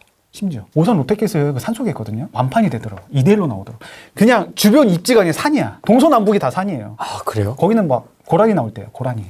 고라니 나오는데 거기가 4억 5천에 분양을 돼. 4억 5천에 분양 완판이 됐다니. 아니 근데 지금 평택 지금 3억대도 있는데 새 아파트가 3억대도 있는데 나 같은 평택 살 텐데 그냥 그런 생각 드는 거죠. 개인적인 생각입니다. 네, 책임 안 집니다. 네, 여러분들 제 말 듣고 투자하시면 안 돼요. 네. 가격 비교를 하고 사람들이 어디에 관심 있는지 그거 보면 투자꽃이 보입니다, 진짜. 평택 같은 경우는 지금 천안이 8억 5천 뚫었잖아요. 거기가 10억까지 가고 있는데 그러면은 평택도 같이 가격을 맞춰갔단 말이에요. 근데 옆에는 평택 뭐 지제도 지금 6, 7억까지 가고 있고 그 소사볼 주고도 따라가고 있고 그 다음에 그 옆에 밑에는 용의용주고 3억대 새 아파트가. 아니 근데 이제 나중에 야 그래 입지가 안 좋고 저 갖고 있지 않아요, 여러분들. 하나도 없어요. 입지도 안 좋고 아무리 여기는 안 올라갈 거 하지만 올라가면 또 후회해 사람들. 항상 패턴이 반복됩니다. 평택도 계속 떨어지다가 이제 올라가기 시작한 거고 동탄도 그랬잖아요. 2018년도에 동탄 같은 경우가 어마어마했죠. 어마무시했잖아요. 정말. 아시는 분들 12채 투자했어요. 역전세가 한 채당 3천만 원 떨어져. 3천만 원. 그분이 뭐라는 줄 알아요? 자기는 역전세 아이콘이라고. 웃으면서 얘기하는데 그 웃음 뒤에는 눈물이 있었어요. 저도 그때 역전세 맞아가지고 그분 보면서 많이 위안을 했거든요. 난 한 채인데 저 12채구나. 사람이 참 간사하죠. 아무튼 근데 그분이 잘 살아 계신지 모르겠지만 12채 맞고 그때는 정말 그랬단 말이에요. 지금 동탄 정말 다른 세계가 돼버렸죠. 지금은 다른 세계가 됐습니다. 버티셨다면 아마 그분은 지금 존버했으면 존버는 승리했을 텐데 존버 승리를 못했을 가능성이 큽니다. 워낙 컸으니까. 네, 금액이 워낙 컸으니까. 그래서 너무 무리하면 안 돼. 그리고 한 지역에 너무 몰빵해서도 안 되고 한 지역에 너무 몰빵했는데 입주물량이 많아지면 정말 끝나버려요. 제가 아시는 분이 한 500채를 보유하고 계신 분이 있어요. 아파트를요? 빌라. 여러분들에게 저 교훈을 드리려고. 빌라를 500채를 가지고 있는데 이게 뜻대로만 되면 부자가 될 수 있어요. 뜻대로만 되면. 한 채당 500만 원, 1000만 원씩만 올리면 500채면 도대체 얼마예요? 50억이잖아요. 50억을 내년마다 내가 50억, 25억을 매년 전세 금액으로만 내가 부자 될 수 있겠다. 안 팔아도 돼. 계속 모으는 거야. 그래서 500채를 딱 만들었어. 근데 9.13 이후로도 계속 모은 거예요. 9.13 이후로는 임대 등록을 해도 종부세 합산 배제가 안 돼. 근데 그거를 간과했던 거죠. 그래서 종부세를 거의 10억 가까이. 그러니까 어떤 말씀을 드리고 싶은 거냐면 너무 이렇게 위험한 확신도 너무 몰빵해서 너무 내가 빨리 부자 되려고 이게 되게 위험한 거죠. 10억을 못 냈겠네요. 모르겠어요. 지금 뭐 잘 전세 금액이 또 올라가니까 또 올라가니까 어떻게 500개를 했을까? 네, 해결할 것 같아요. 아니 그럼 잘 넘어가긴 하는 거네요. 어떻게 보면. 그러네요. 세임대출법에 살렸죠. 제대로 살렸죠. 짐작이 안 될 정도로 지금 기세가 좀 엄청난데. 무섭죠. 아무래도 이게 천장을 뚫고 계속 가니까 아무도 정말 무섭고 언제까지 갈지도 아무도 모르는데 지방 같은 경우는 확실히 방향이 정해진 것 같고 아무리 조정지역이 됐다고 하더라도 이제 상승세 시작이니까 뭐 대전이라든지 대구는 많이 오르긴 했지만 대구 같은 경우 2023년에 좀 공급 물량이 많아서 조금 위험해 보이긴 해요. 개인적으로 생각으로는. 하지만 여러 지역들 같은 경우는 이제 지방은 이제 시작인 지역들 많거든요. 지방은. 그리고 서울 수도권 같은 경우도 이게 7년째 상승했으면 어느 정도는 좀 공급 물량이 많으면서 좀 이렇게 자정작용도 있어야 되잖아요. 어느 정도는. 좀 쉬었다 가고 해야 되잖아요. 근데 무작정 막 미친 듯이 계속 올라가 버리니까 또 전세랑 매매랑 붙어버리니까 또 갑자기 또 수요가 또 붙을 수 있는 여지도 또 충분해지고 이게 전세 가격이 올라가면 거품이 어느 정도 사라지는 거거든요, 사실. 그래서 이게 사이클이 지방이 너무 빨리 올라가다 보니까 서울에 있던 유동성이 지방으로 쏠렸다가 지방이 너무 빨리 올라가니까 다시 서울 사이클에 와버린 또 그런 형국이 돼버렸어요. 지금 마용성도 지금 다시 올라가기 시작을 했거든요. 마용성은 이미 10억 벽 딱 뚫은 지 오래요. 못 뚫는다 했어요. 왜냐하면 대출 안 나오니까. 뚫고 있잖아요, 지금. 필요 없다. 대출 필요 없다. 아니 돈 많은 사람들이 이렇게 많은 거예요. 뚫을 수 있었던 이유는 갭이 한 5억 정도면 살 수 있으니까. 마레프도 갭이 5억이거든요. 그리고 얼마 전까지만 해도 압구정이 갭이 7억, 8억이었어요. 압구정이 바로 벌어지긴 했지만 지금 음마 같은 경우도 지금 전세가 10억에 나와요. 그러면 10억 있으면 살 수 있는 거잖아요. 뭐 10억이 되게 큰 돈이긴 하지만 예전에는 10억, 16억이었잖아요. 그만큼 계속 뭔가 내 돈이 점점 투자금이 부담 없는 환경으로 계속 몰리고 있는 거죠. 그러면 상승할 수 있는 여력이 충분한 거죠, 아무래도. 그리고 내년에는 아시다시피 3만 세대가 안 돼요. 입주 물량이. 무섭지 않나요? 근데 저는 이렇게 생각을 우리 업보예요, 사실. 그렇습니까? 우리 업보예요. 이거 정부 욕해도 안 돼, 사실. 우리 업보. 왜냐하면 이 사태가 일어난 거는 아파트가 귀해졌기 때문이거든요. 아파트가 왜 귀해졌어요? 서울시장께서 직권 해제를 다 해버렸잖아요. 그렇죠. 아파트 들어올 자리에 25만 세대 들어올 자리 다 날려버렸어요. 그 자리에 뭐가 들어왔습니까? 빌라가 들어왔어요. 빌라가 들어왔는데 제가 이거를 갖고 왔는데 네. 2012 2002년부터 2016년까지 재임 기간 동안 이 빌라 공급을 보여주는 거거든요. 네. 빌라 공급이 굉장히 많았어요. 그전에는 만화에서 15,000세대만 들어오다가 2011년부터 빌라 공급이 4만 세대가 넘어가는 2015년, 2016년은 5만 5천, 4만 5천 빌라 공급이 재개발 해제가 되면서 그 자리에 다 빌라가 들어오는 거야. 그러면 빌라는 가격이 흔해지죠. 그러면 빌라는 가격이 못 올라가죠. 당연히. 공급이 많아졌으니까. 아파트는 계속 공급이 안 되니까 아파트는 귀해지고. 우리의 업보죠, 사실. 왜 우리의 업보냐면 누가 뽑았습니까? 갑자기 뒤통수를 딱 맞네요. 누가 뽑았어요, 사실은. 근데 우리가 뽑았지만, 근데 그때 사회적 분위기가 자체가 뽑을 수밖에 없는 환경이었어요. 왜냐하면 2002년 이명박 서울시장이 뉴타운을 시작을 했잖아요. 예. 뉴타운을 시작을 했는데 그때 뭐 논평 뉴타운, 기름 뉴타운, 그다음 왕십 뉴타운을 시작을 했어요. 그때 강남북 균형 발전을 위해서 그렇게 시작을 해가지고 막 정말 아파트들이 들어오고 의리하게 막 들어오고 아파트 가격도 올라가고 막 했는데 근데 부작용들이 있었어요. 전면 철거를 해야 되니까 원주민들 좀 쫓겨나는. 그렇죠. 사건 사고 많았죠. 용역 깡패도 있었고 그렇잖아요, 솔직히. 그러다 보니까는 사회적인 부작용들이 계속 생길 수밖에 없었죠. 정점이었던 게 2009년 용산 참사. 맞습니다. 용산 참사가 있었죠. 그분들이 권리금 때문에, 왜냐하면 그분들이 거기서 나가면 권리금이 다 사라지는 거니까, 개발이 돼버리면. 그리고 개발이 되는 순간에 뭐가 문제냐면 저가주택이 사라져요. 제가 2005년에 자취를 했는데 서울이었거든요, 광북구. 전세가 2천만 원이었어요. 전세가 3룸인데 전세가 2천만 원. 반지하긴 했어요. 근데 만약 재개발이 되는 순간 그런 주택이 다 사라지는 거죠. 그러면은 2천만 원 어디가? 갈 데가 없어요. 그분들이 일단 저항을 하는 거고, 그리고 그분들이 살 곳이 사라지는 거죠. 이거는 사회적 문제예요, 사실. 그리고 상가주택 갖고 계신 분들, 다가구 주택 갖고 계신 분들, 월세를 받는데, 그러면은 집이 지어지는 동안, 부시고 지어지는 동안 한 5년 동안은 월세를 또 못 받아. 그리고 다가구 같은 경우는 한 15세대, 16세대가 살거든요. 그분들이 만약 월세를 뭐 100에 한 20, 100에 30 이렇게 돼요. 그 주택이 사라지면 또 어디 가요? 그때 용산 참사도 나고 해서 우리는 개발에 대한 피로감이 있었어요. 계속 철거에 대해서 전면 철거 방식이 맞느냐, 그런 의문들이 항상 있었죠. 그래서 딱 서울시장이 딱 나오면서 난 아무것도 안 하는 서울시장이 되겠다. 다 기억하실 겁니다. 그래서 우리가 찍어줬잖아요. 그래서 맞잖아요. 우리가 찍어줬죠. 아무것도 안 하는 서울시장인데 정말 아무것도 안 했어요. 아무것도 했죠. 재개발 다 해제를 했지. 그거는 했습니다. 그리고 빌라를 놨군요. 그 자리에 빌라가 들어온 거예요. 빌라가 2009년부터 2007년에 아파트보다 빌라가 더 많이 올랐어요. 빌라가 1억대였는데 2009년에 2억이 됐어요. 2007년에 가장 많이 올랐어요, 빌라가. 그때 뉴타운 막 화랑기였고 막 재개발 아무 빌라나 사도 막 2배가 됐던 분위기여가지고 뭐 근데 재개발 이슈도 없어서 그냥 샀던 그런 분위기였어요. 그래서 빌라가 2배가 오르고 그때 2009년부터 지금까지 빌라가 계속 2억대. 평균 가격이 계속 2억대였다가 최근에 3억대까지 올라온 거예요. 아파트가 4억대에서 현재는 평균 가격 10억이잖아요. 아파트는 그렇게 올라갈 때 동안 빌라는 하나도 안 올라갔던 거죠. 근데 예전에 빌라도 많이 올랐어요. 근데 지금은 가격이 너무 벌어지다 보니까 이게 배불런 효과가 있잖아요. 비싼 거에 더 가치를 부여하는. 빌라 살면은 뭐 빌라 거지라고 얘기하고. 가치가 벌어지면 벌어질수록 돈 없어서 들어가고 정말 어쩔 수 없이 들어가는 그런 형태가 돼버렸어요. 너무 안타깝죠, 어떻게 보면. 빌라가 지금 2억대, 3억대 되게 많아요, 2억대. 서울 중심군대. 서울 중심군대 빌라는 2억대인데 옆에 있는 아파트는 15억이야. 그런 지역 많아요, 현재도. 그러면 여기 내가 존버를 하면 아파트만 돼도 15억이 되잖아. 그런 식으로 해서 들어가시는 분들이 지금도 굉장히 많아요. 아니, 아파트도 지금 당첨받으면 전매 기간이 이제는 10년이 될 수 있어요. 분양가 상한제는 이제 10년입니다, 최고. 그러면 야, 어차피 수익 실현도 적어도 아파트 당첨받아도 10년인데 빌라 그럼 10년 존버하지 뭐. 10년, 20년. 몸테크네, 어떻게 보면. 몸테크 할 수도 있는 거죠. 그렇게 생각하시는 분들이 있을 수 있다. 예전 2007년처럼. 개인적인 상상입니다. 아니, 이제 내년에 아파트가 3만 세대가 안 돼. 근데 2015년, 2016년도에는 5만 5천, 4만 5천 호가 들어온 거야, 빌라가. 서울의 빌라가 얼마나 되신지 아세요? 80만 세대밖에 안 돼요. 아파트는 160만 세대가 넘고, 160만 세대에 2만 호가 들어오는 거랑, 80만 세대에 5, 6만 호가 들어온 거랑 느낌이 다르죠. 그러니까 빌라는 가격이 계속 주춤했던 거고. 아파트는 내년에 큰일 났죠, 또. 우리가 업보라니까?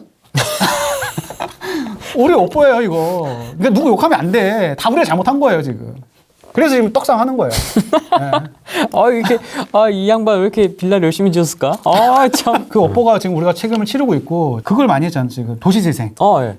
도시재생을 했던 게 이제 너무 슬러머가 되니까. 야, 개발하자니까는 아까 말한 부작용 생기고, 개발 안 하자니까는 이거 너무 낙후돼 있고. 나비 그리고 있고, 벽화 그리고 있고. 뭐하지 하다가 그 도시재생이거든요. 이도저도 아니에요. 이도저도 아니. 야, 개발하자니 부작용 생기고, 안 하자니까 너무 낡아지고. 이거 어떻게 하지? 그래, 도시재생 하자. 이도저도 아닌 게 돼서 정말 이도저도 아닌. 그래서 여기에는 돈이 들어갔기 때문에 혈세가 들어갔잖아요. 그래서 여기는 공공재개발도 못해. 혈세가 들어갔기 때문에. 맞아. 너무나 억울하고. 승인 안 해주더라고요. 안 해줘요, 여기는. 어떻게 할 거야? 창신 승인은 어떻게 할 거야? 정말 노른자 땅인데. 상인동이 큰일 났습니다 거기. 거기가 선도 지역이었잖아요. 선도 지역이었죠. 끝났죠 이제 다 재생이 끝났죠. 다 끝난 건가요? 다 거의 완료되는 걸로 이제. 그대로 온 것 같은데. 아 그게 끝난 거구나. 그게 이제 제일 첫 번째로 아무튼 그 홈페이지 들어가 보니까. 외관상은 똑같더라고요. 똑같습니다. 똑같습니다. 네. 좀 아쉽죠. 뭔가 이게 우리는 성형을 원했는데 화장만 한 거지. 그렇죠. 전면 철거 방식이 필요한 것도 있는데, 그러니까 뭐 이렇게 뭐든 좋을 수는 없는 것 같습니다. 뭐든 좋을 수는 없고, 이게 결국에는 우리가 모두 다 져야 될 책임인 것 같아요. 전면 철거를 하고, 그로 인해서 우리가 모든 환경이 조성이 되고, 인프라가 깨끗해지고, 그러면 전체적으로 도시적으로는 좋지만 또 부작용도 있을 수 있는 거고. 그건 뭐 국가에서 어느 정도는 그 부분들은 책임을 지면 좋은데 지금같이 이도저도 아닌 거 하면 정말 이도저도 아닌 그 누구도 이득 보는 사람이 없어요. 그 누구도 혈세만 들어가고 전면 철거하면 누군가는 또 이득을 보잖아요. 아무것도 안 하는 것도 차라리 나을 수도 있고 근데 이거는 이도저도 아닌 상황이 돼버렸죠. 전 모르겠습니다. 이거 어떻게 이거를 처리할 건지는. 숭이 쪽 인터뷰 보니까 그 원주민분들도 불만이 좀 있더라고요. 불만이죠. 아파트 지금 너무 환경이 공공재개발도 안 되고 그러니까 계속 지금 집에서 비는 새는데 이게 끝났다고 하니 이제 거기는 참 너무 아쉽죠. 네, 너무 안타까운 환경인 거고 거기 또 전망대도 만들었더라고요. 네. 전망대에서 우리를 내려보는 그 시선이 동물원의 원숭이 된 것 같다고. 맞습니다. 이게 뭐가- 전망대는 좋더라고요. 전망대는 잘 지었더라고요. 네. 이게 나한테 어떤 이득이 있는지 뽑음으로 인해서 어떻게 바뀔 건지에 대해서 상상하고 뽑아야 되는데 그냥 사람만 보고 그냥 이 당만 보고 어떻게 보면 이 맹신에 그냥 이 믿음에 그렇게만 안 했으면 좋겠어요. 좀 공약도 좀 보고. 수익형 부동산 투자는 안 하세요? 수익형. 월세. 제 철학이에요. 어떤 철학이 있냐면 저는 예전에는 수익형부터 시작을 했거든요. 아까도 처음에 말씀드렸다시피. 근데 지금은 수익형은 철저히 안 하고 있어요. 수익형 언제 하냐? 저는 일단은 시세 차익으로 열심히 돈을 벌어서 그 돈을 가지고 나중에 은퇴했을 때 그때 이제 월세를 받자. 본인이 생각하기에 나는 부자가 될 것인지 아니면 경제적 자유를 누릴 것인지 그것들을 한번 고민을 해보셔야 돼요. 부자가 되는 거는 시세 차익이 유리하고 내 살림의 보탬이 되는 건 월세가 유리하거든요. 내가 부자가 되려면 시세 차익이 유리하니까 저는 지금 우리가 젊잖아요. 지금 임장도 열심히 할 수 있고 그리고 또 노동을 통해서 벌 수도 있잖아요. 네. 생활비는. 그러면 생활비는 따로 내가 노동을 통해서 벌고 지금은 열심히 시세 차익을 해서 부자가 돼서 나중에 정말 이제 힘들고 더 이상 나 이제 투자 안 하겠다. 은퇴해야겠다. 이럴 때 이제 내가 모은 돈이 곧 성적표가 되는 거죠. 그걸로 막 내가 한 20억 있다. 다 가고 사는 거고 땅을 온전히 깔고 있는. 왜냐하면 집가 상승으로 인해서 올라가고 또 월세도 나오고 아니면 내가 한 50억 있다. 꼬마 빌딩 사는 거고 뭐 100억 있다 하면 중형 빌딩 사는 거죠. 저의 목표는 나중에 이제 빌딩을 사는 거죠. 열심히 시세 차익 열심히 한 다음에 그 월세 투자를 하려면 모르겠습니다. 이게 구분상가를 사야 된다고 내 돈에 맞춰서 사야 되거든요. 그렇죠. 그것도 뭐 나쁘진 않아요. 내 살림의 보탬이 되고 나쁜 건 아니에요. 근데 돈에 맞춰서 살려고 하면은 일단 오르진 않아요. 그런 것들은 절대 오르지도 않고 뭐 오피스텔이라든지 아니면 원룸이라든지 구분상가라든지 생수 조그만 거라든지 뭐 이런 것들을 사야 되는데 저는 그거 사고 저는 이렇게 행복하신 분은 솔직히 못 봤어요. 그거 사놓고 이렇게 정말 잘했다 이러신 분들은 아직까지는 뭐 제가 많은 분들을 만나보진 못해서 그렇겠지만 아직까지는 보지는 못한 것 같아요. 다들 애로사항이 있으시군요. 애로사항도 많고 후회하고 그런 사람들이 굉장히 많고 후회하지 않으신 분들은 오로지 땅을 다 갖고 있는 그런 부동산을 갖고 있는 분들은 막 좋아해요. 막 월세도 오르고 나중에 이 건물 가치를 내가 스스로가 올릴 수도 있잖아요. 리모델링도 내 마음대로 할 수 있고 그런 부동산을 갖고 있어야지. 결국에는 최종 부동산의 마지막은 토지거든요. 사실 토지잖아요. 내가 온전히 갖고 있는 토지 빌딩이라든지 뭐 다가구라든지 뭐 상가주택이라든지 이런 거 갖고 있어야지. 뭐 내가 당장 내가 젊은데도 불구하고 월세 투자에 올인한다 그러면 투자를 더 이상 이제 안 하겠다는 거거든요. 몇 채만 딱 세팅하고 더 이상 이제 안 하겠다는 거예요. 저는 평생 투자를 할 거예요. 평생 죽을 때까지 계속 돈을 모을 생각이에요. 벌써부터 나는 월세로 딱 어느 정도 한 300-400 딱 모아서 난 그만해야겠다 이렇게 어떻게 보면 나약한 생각이지 않을까 개인적으로는. 그러면 소득이 있을 때까지는 계속 시세 차익으로 계속 투자를 하시겠네요. 사파사팔 열심히 하면서 조금만 앞으로. 네. 사팔사팔 열심히 하면서 뭐 좋은 것들은 뭐 안 팔고 쭉 가져가고 보유한 것 중에서 오래 가져갈 거랑 오래 보유하지 않을 거랑 좀 구분을 좀 하고 오래 보유하지 않을 것들은 사팔사팔 좀 트레이딩도 좀 필요해요. 어느 정도는. 그렇죠. 네, 트레이딩도 필요해요. 왜냐하면 그것들이 계속 제가 이제 이런 얘기도 많이 하거든요. 2년에 우리가 2년마다 단타 기준이 원래 2년이잖아요. 예전에는 지금 4년으로 바뀌었지만 네.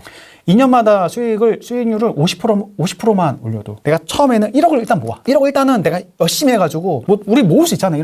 1억 모을 수 있잖아요. 맞벌이 부부가 한 달에 뭐 200만 원씩만 적금을 해도 4년 5년이면 그래 1억 모으잖아요. 1억 모으면 그 돈으로 2년마다 50% 수익률을 내면 20년 뒤엔 얼마인 줄 아세요? 56억이 됩니다. 56억. 사팔사팔 열심히 하면 올라갈 때 사면 안 되고 내려갈 때 사고 올라갈 때 팔고 정말 감정을 배제하고 기계적으로 1억의 투자로 50%만 계속 수익을 내면 1억이 이제 1억 5천이 되고 1억 5천, 2억 2천5백이 되고 계속 50% 수익이 되면 20년 뒤에는 56억이 되거든요. 이것만 잘 지키면 이거 오렌 버핏의 어떻게 보면 복리의 효과인 거고 잘 지키면 누구나 다 부자가 될 수 있다고 생각을 해요. 그래서 좋은 것들을 갖고 있대 안 좋은 것들을 계속 사팔사팔 하는 거죠. 계속. 저도 지금 계속 사팔사팔 하면서 수익률을 원하는 수익률을 계속 내고 있거든요. 그래서 굉장히 자산이 좀 많이 늘어났죠. 시장에 도움도 많이 받았고. 월세 수익률도 좋지만 저는 당장은 시세 차익으로 일단 부자가 되고 보자. 난 부자가 되고 말 거다. 어느 정도까지의 부자가 되고 싶으신 거예요? 일단 56억은 벌어야 되지 않을까? 56억. 56억 일단? 제 목표입니다. 순자산 56억. 56억이면 건물도 살 수 있고 다 살 수 있죠. 뭐 많이 온 것 같습니다. 땅도 살 수 있고. 많이 온 것 같습니다. 이거를 상향 다시 조정을 해야 될 때가 오지 않을까. 좀 빨라지시겠네요? 세 자릿수까지. 세 자리도 봐야 되지 않을까. 세 자리까지. 이래서 이제 투기꾼 잡나 봐요. 아니 그러면은 현타가 오네요. 갑자기. 아니 그러면 이번 정권의 수혜자 아닙니까? 완전 수혜자죠. 전 지지자 해야 돼요, 사실. 열성당원 해야 되겠네. 1번은 뽑아야 될 것 같습니다. 취득세 12% 내면서까지 사팔사팔 해야죠. 해야 됩니까? 그거는 지금 적응하신 분들이 있어요. 이제 적응하신 분들. 이거는 이제 적응을 빨리 하느냐, 늦게 하느냐 싸움인 것 같습니다. 제가 말씀드렸죠. 지방은 이제 시작이라고. 부동산이 올라가면 12%만 올라가지 않아요. 그렇죠. 문수로 아이파크가 5억대인데 지금 10억이잖아요. 대전 크로버가 5억에서 지금 또 10억이잖아요. 크로버 얘기하지 마세요. 갭 3천일 때 보고. 다들 뭐 그렇죠. 네. 네, 다들 그래. 저도 뭐 얼마나 많겠습니까? 그리고 뭐 천안 같은 경우도 이미 10억 가까이 가고 있고 이게 12% 오른 게 아니에요. 100% 이상 올랐습니다. 그래서 이것들을 빨리 적응을 해야 돼요. 내가 이 지역이 확실히 오를 거라는 확신이 있으면 12% 내고서라도 충분히 수익 낼 게 있는데 1% 때문에 수익 못 낼 거에 관심을 갖는 거예요. 사실 이게 되게 무서운 거죠. 근시안적인 어떻게 보면 투자인 거죠. 12% 내고 그냥 애국자 하시면 돼요. 그만큼 올라갈 겁니다. 그만큼. 이런 거야. 내가 5억에 샀어. 5억에 샀는데 이것저것 막 취득세랑 뭐 보유세랑 따지니까 한 뭐 5억 7천, 5억 8천 정도 들어간 거야. 실질적으로 들어간 게. 그럼 그 사람은 절대 5억 7천, 8천 밑으로는 안 팔아요. 손해 심리가 있기 때문에. 만약에 그 지역에 하락장이 들어가면은 눈물로 어쩔 수 없이 팔 수밖에 없겠지. 내가 돈이 정말 필요할 때. 근데 그렇지 않고서는 5억 7천, 5억 8천으로는 떨어질 수 없거든요.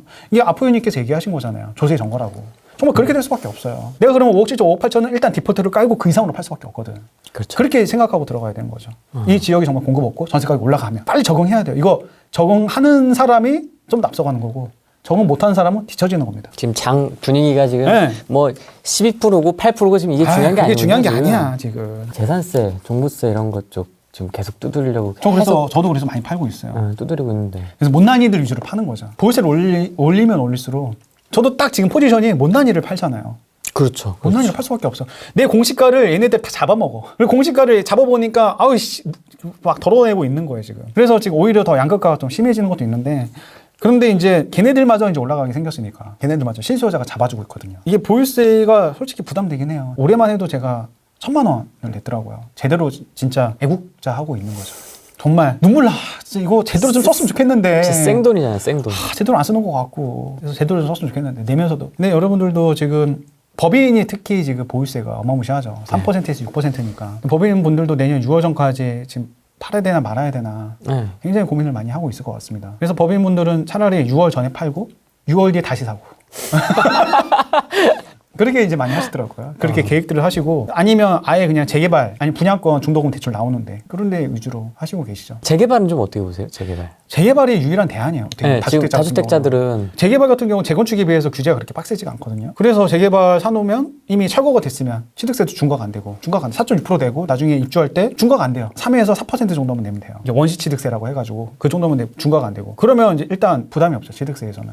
그리고 아무래도 새 아파트가 지금 너무 붐이다 보니까 앞으로 새 아파트가 될 상품이고 지금 지방에 지금 재개발이 하루가 다르게 막 사라지고 있어요. 그래서 지금 마산도 그렇고 부산도 난리가 났지 않습니까? 그래서 지금 재개발이 오히려 지금 다주택자에게는 가장 좋다. 그리고 서울 같은 경우는 다주택자가 새 아파트 살 수가 없어요. 그렇잖아요. 이미 비싸고 취득세 많이 내야 되고 청약 당첨 가능성 자체가 없고 그러면 새 아파트를 내가 그러니까 가점이 낮은 사람도 포함되는 거예요. 그 사람이 새 아파트 어떻게 사요? 재개발밖에 없어요. 재건축도 지금 못 사요. 초과이익 환수제도 걸려 다 막아놨어요. 거리 자체가 안 돼. 그러면 재개발밖에 없는데 재개발은 또 장점이 뭐냐면 나중에 전매 제한이 없어. 청약 같은 경우는 전매 제한이 정말 최악의 경우는 10년도 될 수가 있어요. 그럼 그 아파트에 나올 수 있는 매물이 거래될 수 있는 매물이 재개발 조합원 거밖에 없는 거예요. 그럼 내가 만약에 조합원이면 정말 희소한 매물을 갖고 있는 거죠. 가격이 얼마나 올라가겠어.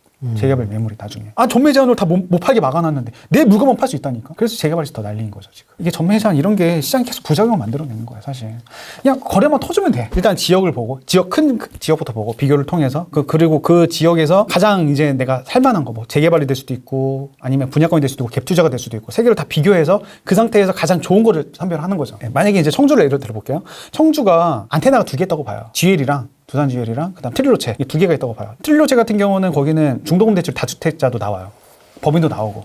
그래서 거기는 투자 수요가 들어가기 쉽죠. 그 다음에 지웰 같은 경우는 이거 같은 경우는 대장 아파트다 보니까 그냥 1순위야 무조건. 누구나 사고 싶어해. 근데 지금 보면 이미 지웰이 5억에서 지금 7억까지 벌써 이미 뚫었잖아요. 네. 이미 이제 여기 안테나가 이제 뜬 거지. 포착이 된 거지. 이제는 이제 어디가 이제 갈 건지 이제 뻔히 이제 보이는 거죠. 옆에 있는 이제 재건축 보명주공도 갈 수 있는 거고 아니면은 이제 분양권도 갈 수 있는 거고 충분히. 왜냐면 상단을 뚫어주면 그 주변에 애들 숨통이 트이니까 충분히 갈 수 있는 거죠. 좀 조심스럽네 말하는 게. 그러니까 예죠, 예입니다. 예. 거기 가라는 게 아니고. 아니에요. 가는 게 아니야. 괜히 또 괜히 그 오해하시는 분들이 네. 있어요. 괜히 오해해가지고 네. 가가지고 막 잘 사냐고 물어봐봐 갑자기 비밀 사고 댓글로, 나서 비밀 댓글로 그런 의미가 아닌데 그래서 어떻게 샀으면 잘 샀다고 얘기할 수밖에 없죠. 못 샀다고 얘기해요. 샀는데. 그건 아닙니다 한 적 있으세요? 아니 그런 아닙니다. 그냥 송투를 빕니다 이렇게 얘기해요. 이렇게 얘기하죠. 어떻게 거기 샀는데 어떻게 안 샀다고? 뭐 어떻게 팔 것도 아닌데 팔면 바로 손해잖아요. 그렇죠. 네, 그래서 그 얘기는 못 하죠. 지금 빌라도 지금 이게 깡통주택이 왜 문제가 되겠어요? 매매랑 전세를 붙은 게. 이게 깡통주택을 해결하려면 매매가 올라주면 되거든요. 매매가 올라주면 모든 게 해결이 되는 거예요. 근데 다들 전세로만 살려고 하니까 매매는 안 하고 전세로만 살려고 하니까 지금 전세랑 매매랑 거의 붙어 있잖아요. 깡통주택에서. 네. 그러면 이거를 해결하기 위해서는 빌라를 사도 된다라는 시그널을 줘야 돼. 정부에서. 취득세를 완화해 주거나 아니면 청약에 있어서 페널티가 없어야 돼. 빌라 한 채 사도 이게 청약의 무주택 기간이 다 사라져 버리잖아요. 전세 20억원 살아도 돼. 빌라 2억짜리 사고 있으면 청약 너는 못해. 네. 이거야. 얼마나 불공평해요. 그러면은 빌라 2억짜리는 너 사도 2억짜리 3억짜리 사도 빌라는 청약해도 돼. 이러면 실수요자가 살 거 아니에요. 그럼 사고 그럼 유동성이 아파트에만 쏠려도 유동성이 빌라에도 쏠릴 거 아니에요. 어느 정도는 전세로만 살 거 아니에요. 매매도 어느 정도 일정 할 거 아니에요. 그러면 자연스럽게 그러면 깡통주택의 그런 현재 상황이 어느 정도 완화가 되겠죠. 다주택자도 빌라 같은 경우는 취득세 12% 때문에 못 사거든요. 네. 그다음에 임대차업자 제도를 좀 폐지하는 바람에 종부세 해결이 안 돼요. 다주택자도 못 사고 실수요자도 안 사. 그러니까 매매랑 전세랑 붙어 있어가지고 지금 이 사단이 나버린 거죠. 지금 문제잖아. 사회적 문제잖아요. 지금. 빌라 전세가도 올라가 버리니까 그 깡통주택이 문제 사회적 문제잖아요. 엄청 나오더라고요. 그러니까 방송이. 문제잖아요. 그래서 이 문제를 좀 해결을 했으면 좋겠는데 이건 아예 신경을 좀 안 쓰고 있는 것 같습니다. 빌라 참 이렇게 안 좋은 것도 사주는 사람들이 필요한데 그런 것들 다 막아놓고 다 아파트에만 오로지 정책이 오히려 아이러니한 거죠. 어떻게 보면 아파트만 막으려고 하다 보니까 오히려 아파트만 더 올려버리는 상황이 돼버린 거죠. 그리고 빌라 살고 있는 사람들은 자산 격차가 더 벌어지는 아파트 살고 있는 사람들보다 아이러니죠. 빌라 사는 사람들은 현재 정부를 많이 지지했을 텐데. 뭐 다는 아니겠지만 여기 시청하시는 분들이야 이제 자산이 있으신 분들이지만 빌라에 살아야 되는 사람들도 있어요. 그럼요. 빌라가 나쁜 게 아니야. 저 빌라를 평생 살았어요. 빌라 나쁜 게 아니에요. 빌라 좋아요. 근데 빌라를 또 좋아하는 사람도 있고. 되게 좋아요. 네, 빌라를 고집하는 사람도 있더라고요. 네, 아무래도 관리비가 싸거든요. 빌라가 2001년, 2002년만 해도 아파트랑 별 차이가 없었어요. 뉴타운 되기 전에는. 뉴타운 때문에 아파트에 대한 관심이 많아진 거죠. 뉴타운 전에는 아파트도 2억이었고 빌라도 2억이었어. 2, 3억, 2, 3억. 왜냐면 빌라만의 장점이 있거든. 빌라만의 장점은 관리비가 싼 거. 근데 이제 지금은 오히려 아파트만 더 관심을 가지게 된 거죠. 빌라는 주차가 힘들죠. 그래서 저는 이제 빌라를 살 때 빌라 주차 잘 되는 걸로 고르라고 얘기를 해요. 근데 저도 이제 빌라 예전에 주차 안 되는 데 살아봤거든요. 네. 이게 문제가 뭐냐면 빙글빙글 막 동네를 막 10바퀴 돌아요. 싫다. 주차장이 꽉 차면 동네만 10바퀴를 돌아. 겨우겨우 찾아. 새벽 2시, 3시에 겨우겨우 찾아. 찾았다 이제 주차를 겨우 골목에 딱 대. 그러면 막 새벽 3시, 4시 전화 올 때도 있어요. 나가야 돼. 빼달라고. 아니면은 그 다음날에 이제 전화가 안 와. 정말 다행이다. 전화 안 왔다. 그러면 딱지가 붙어 있어. 그러면 이제 34,000원 또 내야 돼. 그러면 막 스트레스가 받아가지고 내가 진짜 빌라 떠야지. 이런 생각도 해요. 솔직히. 그래서 정말 주차 문제가 굉장히 중요해요. 빌라는. 엘리베이터랑 주차. 그러니까 부동산 사장님한테 빌라를 저 팔게요라고 하면 제일 먼저 물어보는 게 주차 잘 돼요? 그 다음에 엘리베이터 있어요? 그 두 개부터 가장 물어보거든요. 그렇죠. 네. 그게 가장 중요한 거예요. 그 두 개가. 화곡동 빌라 진짜 거기도 사람들 많이 들어갔죠. 거기 좀 유혹이 많아. 거기가. 왜냐하면 선수들이 많아요. 화곡동, 신월동, 금천구에 막 시흥동. 선수들이 어떤 작업을 좀 합니까? 아무래도 매매랑 전세랑 붙여가지고 투자자들한테 넘기는 거죠. 투자금 안 들어가다 보니까 아무래도 이렇게 덥석덥석 사기가 좋아요. 환경적으로. 근데 거기가 주의해야 될 게 뭐냐면 너무 흔해요. 빌라 제일 밀집 지역. 서울에서 가장 빌라가 많은 지역. 부동산은 사실 희소성이잖아요. 근데 빌라가 이렇게 너무 많으면 투자에 있어서는 좋지만은 않죠. 사실은. 그리고 빌라가 그렇게 싸지도 않아. 그러니까 빌라 같은 경우 절대 가격이 다 싸니까 지역마다 별 차이가 없어요, 사실. 빌라가 비싼 지역이 마포랑 그리고 강남구밖에 없거든요. 강남 3구. 그 외의 지역들은 비슷비슷해요, 사실. 근데 굳이 왜 거기까지 가서 사야 되나? 좋은 지역들도 있는데. 거긴 진짜 계속 부시고 짓고 맞아요. 그만 지을 때도 됐는데도 계속 부시고 짓고를 하더라고요. 그리고 거기도 문제도 많이 생겼잖아요. 막 400제, 500제 막 사신 분들이. 근데 그게 그런 것 같아요. 근데 그분들도 욕할 수는 없어요. 저번에 밥 먹으면서 얘기했잖아요. 네. 이게 사회적인 문제예요, 사실. 그분들이 왜 샀냐면 임대사업자 제도를 활성을 해줬고 마음대로 사도 됐던 환경이었어요. 임대사업자 제도가 취득세도 면제예요. 그 신축은 200만 원이 안 넘으면 취득세가 일단 면제고 200만 넘어도 85%까지 면제. 취득세 거의 안 들어가. 그 다음에 종부세도 면제. 재산세도 안 내. 그러니까 무한대로 취득할 수 있는 환경이었죠. 그럼 당연히 환경이면 투자자들이 생기겠어요, 안 생기겠어요? 생길 수밖에 없죠. 투자자들이 당연히 많이 생겼고 그 다음에 은행도 전세 대출을 잘해줬어요. 확인 안 하고. 그냥 전세 계약서 딱 들이밀면 거기서 80% 바로 때려줬어요. 원래 전세 대출도 이제 보증사의 심사를 거쳐서 전세 대출 해주거든요. 보증사도 아무 문제 없이 다 해줬단 말이에요. 깡통 주택인데도 불구하고 심사를 제대로 안 한 거지. 방만한 경영을 한 거죠. 부동산 사장님들도 중개를 돈을 벌려고 열심히 했죠. 깡통 주택이면 어느 정도 주의를 해야 되는데 당장에 이제 중개 수수료를 벌기 위해서 그렇죠. 모두의 잘못이죠, 사실. 그리고 세입자도 매매 시세만 알아봤으면 그 집에 들어가면 안 됐어, 사실. 세입자도 부동산 사장님 말만 믿은 잘못이야. 무지의 잘못. 이 모든 것들이 아우러져서 지금 깡통 주택의 사당이 난 거예요. 이 깡통 주택이 뭐냐? 집주인들이 400채, 500채 이게 투자를 해버리니까 이게 이틀마다 계약 기간이 끝나면 되게 힘들어요, 사실. 500채면은 거의 이틀마다 세입자를 맞춰야 돼. 종부세가 또 많이 나오고. 그냥 다 포기해버리는 거예요. 지금 여러분들이 되게 오해하시는 게 뭐 300채, 400채, 500채가 부자분들이 아니에요. 사실은. 진짜 부자는 한두 채만 갖고 있어요. 서장훈님 500채 갖고 있는 게 아니잖아요. 한두 채만 갖고 있잖아요. 좋은 거 갖고 있지 뭐 400채, 500채 너무 노동력이 투입되는데 그걸 갖고 있겠습니까? 그래서 그분들이 이제 아예 모르겠다 하고 나가버리는 거죠. 그리고 또 전세를 또 무리하게 높게 맞췄으니까 새로운 세입자를 구하려면 빌라들이 너무 많으니까 전세가 좀 출렁일 수 있어. 그럼 그분들은 500채가 있지만 순자산은 0원이에요, 사실. 무피잖아. 한 채만 500, 1000 역전세 나버리면 감당이 안 돼버리는 거예요. 돈이 없으니까. 그분들이 이제 날라버리면서 세입자들은 이사를 못 가고. 이사를 못 가니까 갑자기 이제 이 집을 떠나야 되는 상황도 오게 되는 거고. 그렇죠. 이 집을 떠안게 되니까 청약을 못 하고. 청약을 못 하니까는 이제 눈물을 흘리면서. 청원 올리고 그 PD수첩 촬영 가고 PD수첩에서는 이 나쁜 임대인만 초점 맞춘 거죠. 안타깝지. 나쁜 임대인은 아니야. 이게 모두의 구조적인 문제야, 사실. 뭐 임대인이 방만하게 여러 채 대책 없이 산 것은 잘못이죠. 책임지지 않을 정도로 그냥 뒤 안 보라보고 앞만 보고 무조건 주택수를 늘린 거는 분명히 잘못이에요. 하지만 그런 환경을 조성한 정부도 책임에서 자유로울 수 없고, 그 다음에 전세 대출을 마음껏 해준 보증사라 은행도 책임에서 자유로울 수 없고, 그 다음에 세입자도 그 집의 시세를 알아보지 않고 무작정 들어갔던 거. 그것도 책임에서 자를 수 없어요. 모두의 잘못. 중개사무소도 있고. 중개사무소도 있고. 모두의 잘못이다. 근데 그거를 한 사람의 책임으로 몰아가서는 안 된다. 그렇게 해서는 문제는 해결되지 않아요. 참 쉽지가 않은 것 같아요. 투자로 접근을 하든 실거주를 전세로 하든 정말 쉽지 않은 것 같아요. 쉽지 않아요. 빌라 투자하려면 최소한 100채는 봐야 됩니다. 100채. 100채 볼 각오가 없으면 하시면 안 됩니다. 빌라의 선택을 말려야 한다면 가치 상승이 아파트와 너무 차이가 나죠. 거라고 생각을 합니다. 투자 목적의 빌라를 선택할 때 무엇을 중점적으로 보고 판단해야 할까요? 사실 질문이 있었는데 빌라 투자는 세 가지가 있어요. 세 가지. 하나는 재개발 투자, 하나는 선진입 투자. 낡았는데 이 지역이 재개발이 될 거라는 믿음에 들어가는 투자, 하나는 그냥 갭 투자. 빌라왕들이 했던 갭 투자. 그렇죠, 이 세 가지가 있는데 내가 어떤 투자를 할지부터 명확하게 하셔야 돼요. 내가 정말 재개발 투자를 할 건지, 여기가 정말 구역 지정이 되고 구역 지정이 돼서 조합이 설립이 돼서 여기는 앞으로 7년 뒤 8년 뒤 아파트가 되겠다. 그 마인드로 접근하면은 그건 재개발 투자. 그게 아니고 이제 다른 데들이 재개발이 되고 너무 낡았고 여기는 노후도도 충족이 됐고 그리고 또 주민들의 의지가 있고 동의서도 걷고 있고 그러면 뭔가 선진입을 해서 구역 지정이 안 됐지만 들어가는 투자. 될지 안 될지는 모르지만 될지 안 될지는 몰라서 프리미엄은 없지만 리스크는 크죠. 안 되면은 안 돼. 왜냐면 구역 지정에 기대감이 있으면 피는 올라가기 마련이거든요.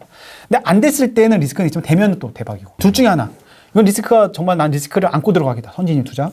아니면 난 재개발 투자. 그냥 피를 주고 난 들어가겠다. 몇 년 뒤를 보고. 재개발 투자. 하나는 그냥 갭 투자. 어떤 걸 질문하셨는지 모르겠지만 갭 투자를 얘기를 하자면 아파트랑 똑같습니다. 그냥 입지만 보고 들어가시면 돼요. 빌라는 아파트보다 감가상각이 빨라요. 그러면 입지만 보고 들어가라는 말씀은 땅값의 상승이 감가상각을 해지를 해요. 땅값은 상승을 하니까 공시지가는 계속 올라가잖아요. 그러면 해지를 하죠. 그러면 어느 정도 빌라도 꾸준히 올라갑니다. 빌라 2000년부터 2020년까지 가격 추이를 보시면 서울에 있는 어떤 빌라든 한번 찍어보세요. 가격 다 올라갔어요. 1억 이상은 다 올라갔어요. 빌라도 올라가요.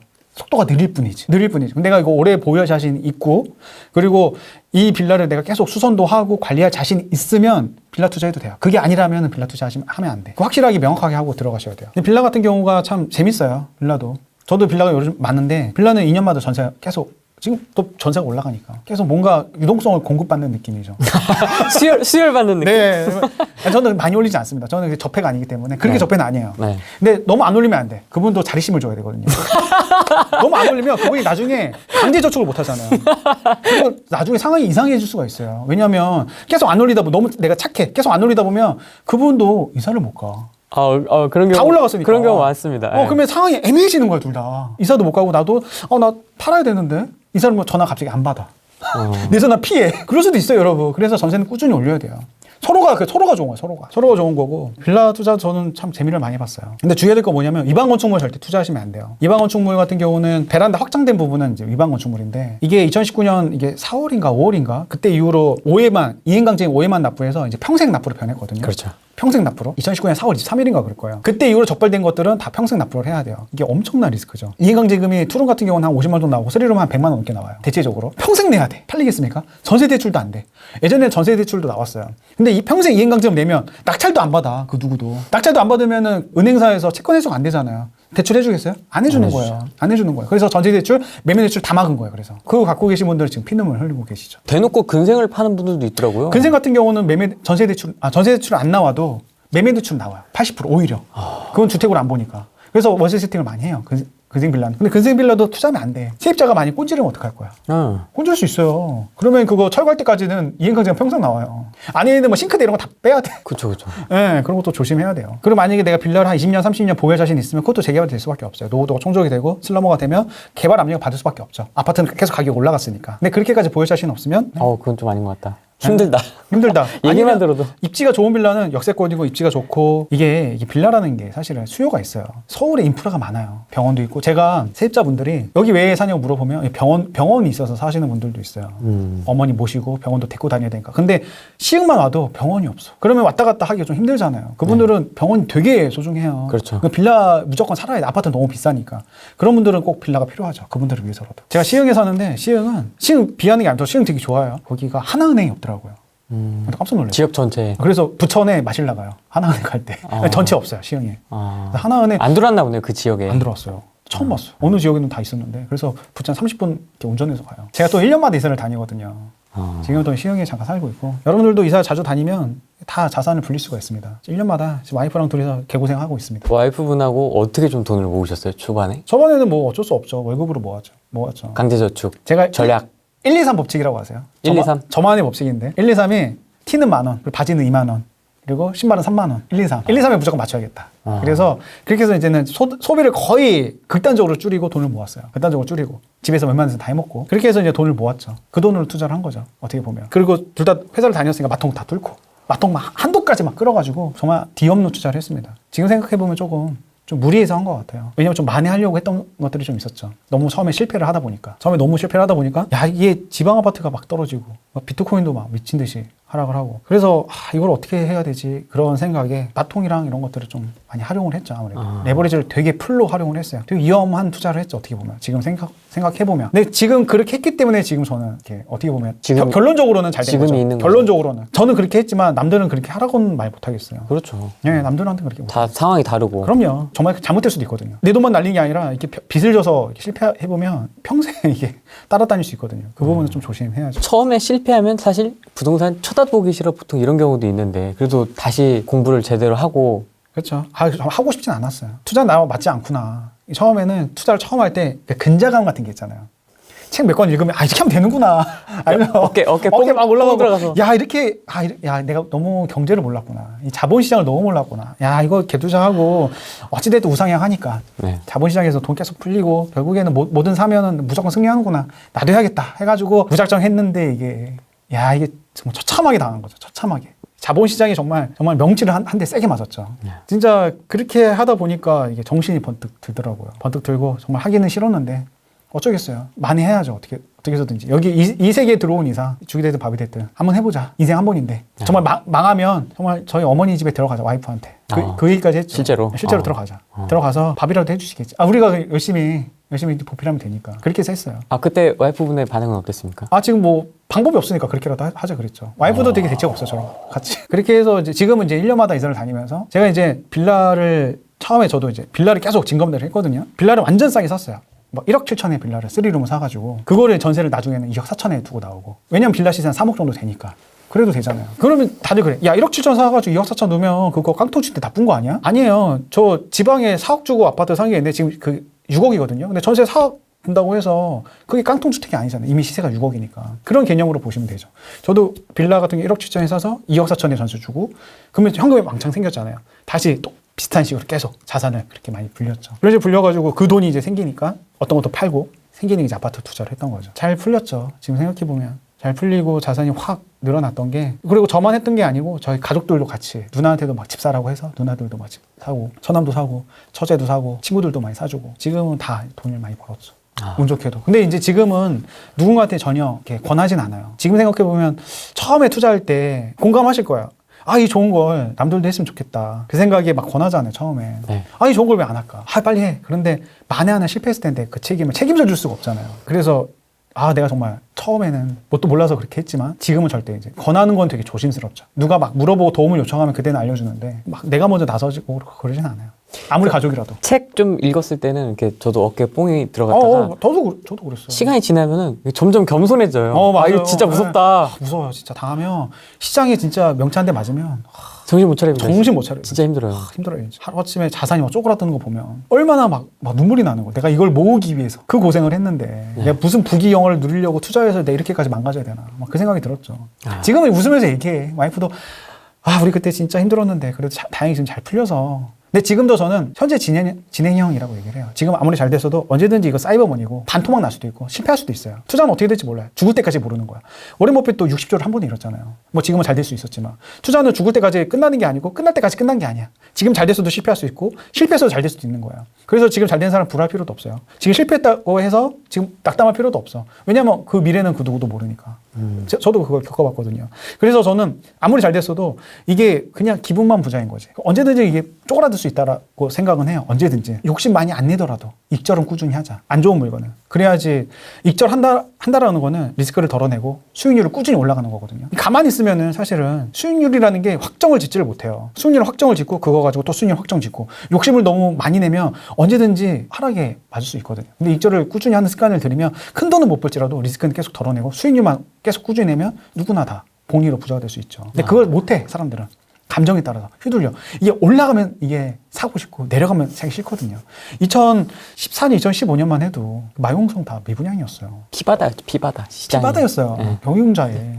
그쵸, 저층 같은 경우는 미분양이었고. 그렇죠. 그리고 신길 거기는 막 전단지 나눠줬어요. 신길 뉴타워 지하철에서 전단지 나눠줬다니까요. 아무도 안 샀어. 지금 뭐 오피스텔이나 빌라 나눠주듯이 그 아파트를 그렇게 홍보를 했어요. 그러니까 가격이 떨어지면 가치 없는 거라고 여기고 오히려 올라가면 더 사고 싶어하는 건데 반대로 해야 되죠. 낮아지면 사야 되고. 올라가면 팔아야 되고 기계처럼. 근데 그거를 못하죠. 감정 때문에. 그거를 나만의 수익률로 딱 정하고 그냥 익절은 기계처럼 해야 돼. 올라가도 된다. 더 팔아도. 딴 데서 내가 수익을 내면 되니까. 저평가 지역을 찾고 그 지역에서 어느 정도 올라가면 팔고 올라가면 팔고 그것들을 좀 약간 습관을 좀 들여놔야 돼요. 투자자들이 이게 단타를 좀 해야지. 이게 전체적으로 시장의 흐름이 되거든요. 누구나 다 안 팔면 오히려 이게 사고 싶은 사람들이 좋은 주택을 못 사. 처음에 이렇게 전매를 많이 하잖아요. 투자자들이.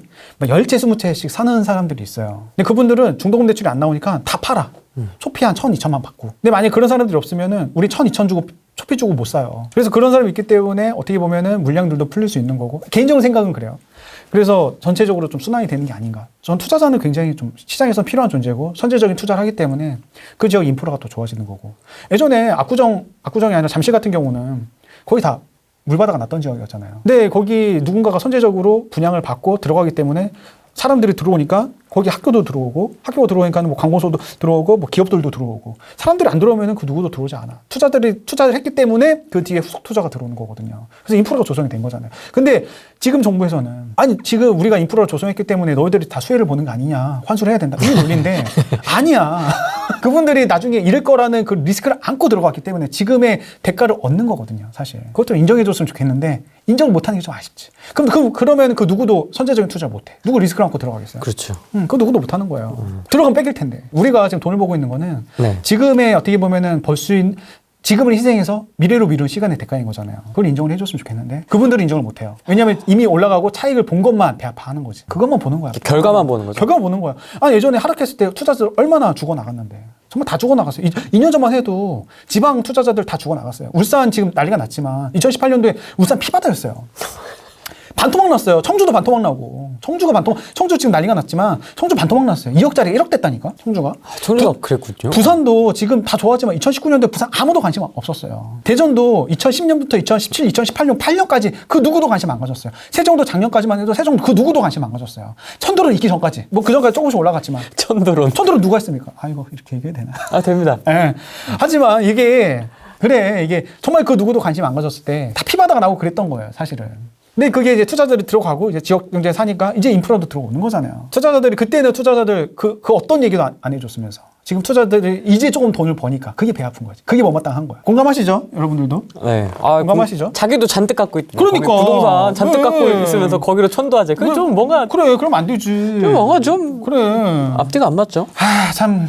그래서 뉴스를 보면 안 돼요, 여러분들. 뉴스 보지 말고 그냥 예능 보고 그러고 살아야 돼. 그래야지 이제 스트레스 안 받고. 그래서 그런 걸 맨날 틀어주나 봐요. 트로트나 들어라. 그렇지. 먹방이나 보고. 그렇지. 그러면 관심 안 갖고 솔직히 모르는 게 약이야. 모르면은 그렇게 불만도 없고 사실 부조리한 것들 이런 거에 대해서 눈 감아줄 수 있잖아요. 지금도 그렇게 이제 적응을 해서 하고 있다는 사실도 너무 놀랍고. 놀랍죠. 저도 너무나 12% 내고 투자하고 싶은 게 있었는데 그것들 못했던 것도 있죠. 지금은 아직 좀 팔고 있는 와중이니까. 네. 또 누구는 지금 벌써 배입배상을 지금은 배입배상 시즌이에요. 베베테크죠. 아시는 분이 벌써 세 번이나. 근데 이렇게 좋은 게 아니야, 사실. 자꾸 난 좋은 거 잡았는데 시간이 갈수록 안 좋은 거를 잡아야 되니까. 안 좋은 거를 더 거리 비용이 더 많이. 그래서 계속 배배를 당하는 순간에 나는 점점 물건을 못 사는 지경에 이르는 거죠. 안 좋은 물건에 갈 수밖에 없고. 좀 광주가 조금 억울하죠. 광주도 계속 배배 당하다가 전 지역이 다. 거기 다 전 지역. 북구까지. 한 번에 오르지도 않았는데. 북구는 오르지도 않았어요. 다 당했어. 근데 울산은 뭐야? 울산은 중구랑 남구만 됐지 않아요? 언제? 다른 지역은 안 됐어. 북구 동구는 안 됐을 거예요. 확인이 필요한데 안 됐을 거야. 거기가 올라. 더 세게 올라. 이런 거 좀 웃기고 갑자기 또 그리고 나는 웃긴 게 왜 논산까지 됐는지 그렇잖아요. 공주 어디 물론 충청도에 있는 유동성이 그런 데까지 흘러갈 거라는 생각을 했던 것 같아요. 그러면 서산 당진을 왜 남겼어? 그렇잖아요. 좀 기준이 좀 모호하죠. 그런 것들도. 그다음에 또 여순강 지역들도 다 묶어버렸죠. 그러면 강원도랑 딱 몇몇 지역들만 남았어요. 그다음 경남 지역도 몇 군데 남았잖아요. 진주라든지 거제라든지 김해라든지 뻔하잖아요. 왜 남겨놓았지? 양산 뻔하잖아요. 걔네들 왜 남겨놓은 거예요? 모르겠어요. 띄우려는지 모르겠어요. 그럼 누가 지금 시세를 조정하는 겁니까? 이 부분은.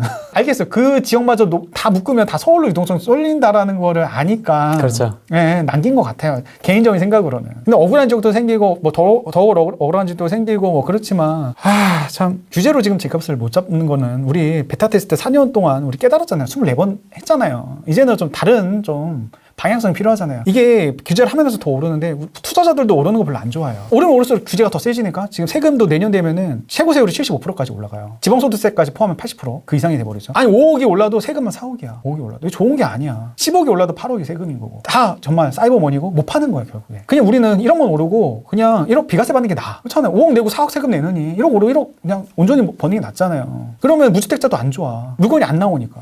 오히려 가격만 더 올라가고 있고.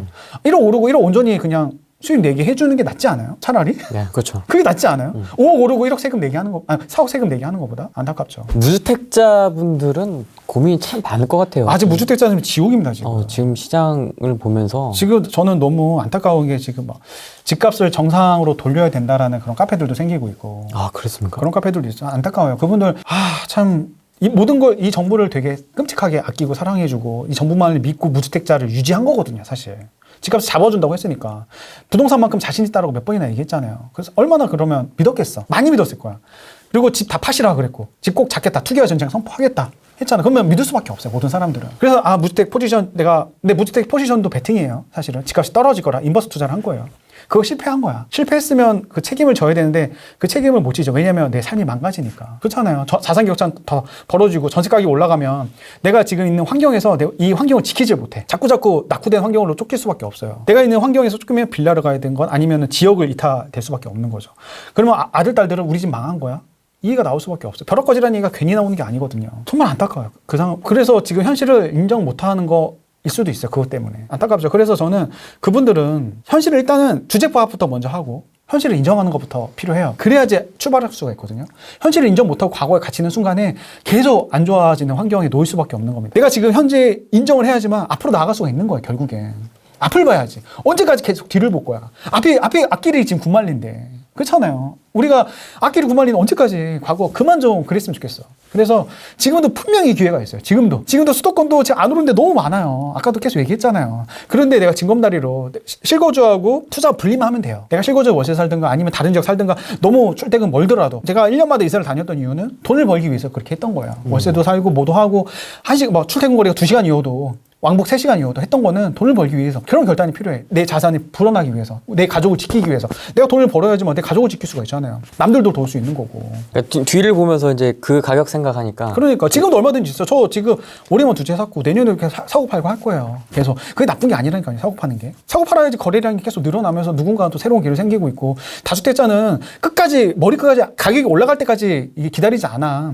현재 호가가 시세가 5억이면 4억 7천, 4억 6천에도 팔아요. 저도 그래 항상. 저도 지금 한 6억 5천까지 올라갔는데 전 지금 5억 9천에 매물을 내놨어요. 더 낮출 생각도 있고. 왜냐하면 우리는 수익실을 하는 게 더 우선이니까. 가격 확 낮춘단 말이야. 빨리빨리 돌려야 되니까. 돌려야 되니까. 그 떨어지는 걸 기다리는 분들도 있는데 그거보다는 어쨌든 갭으로라도 하나 잡아놔야지.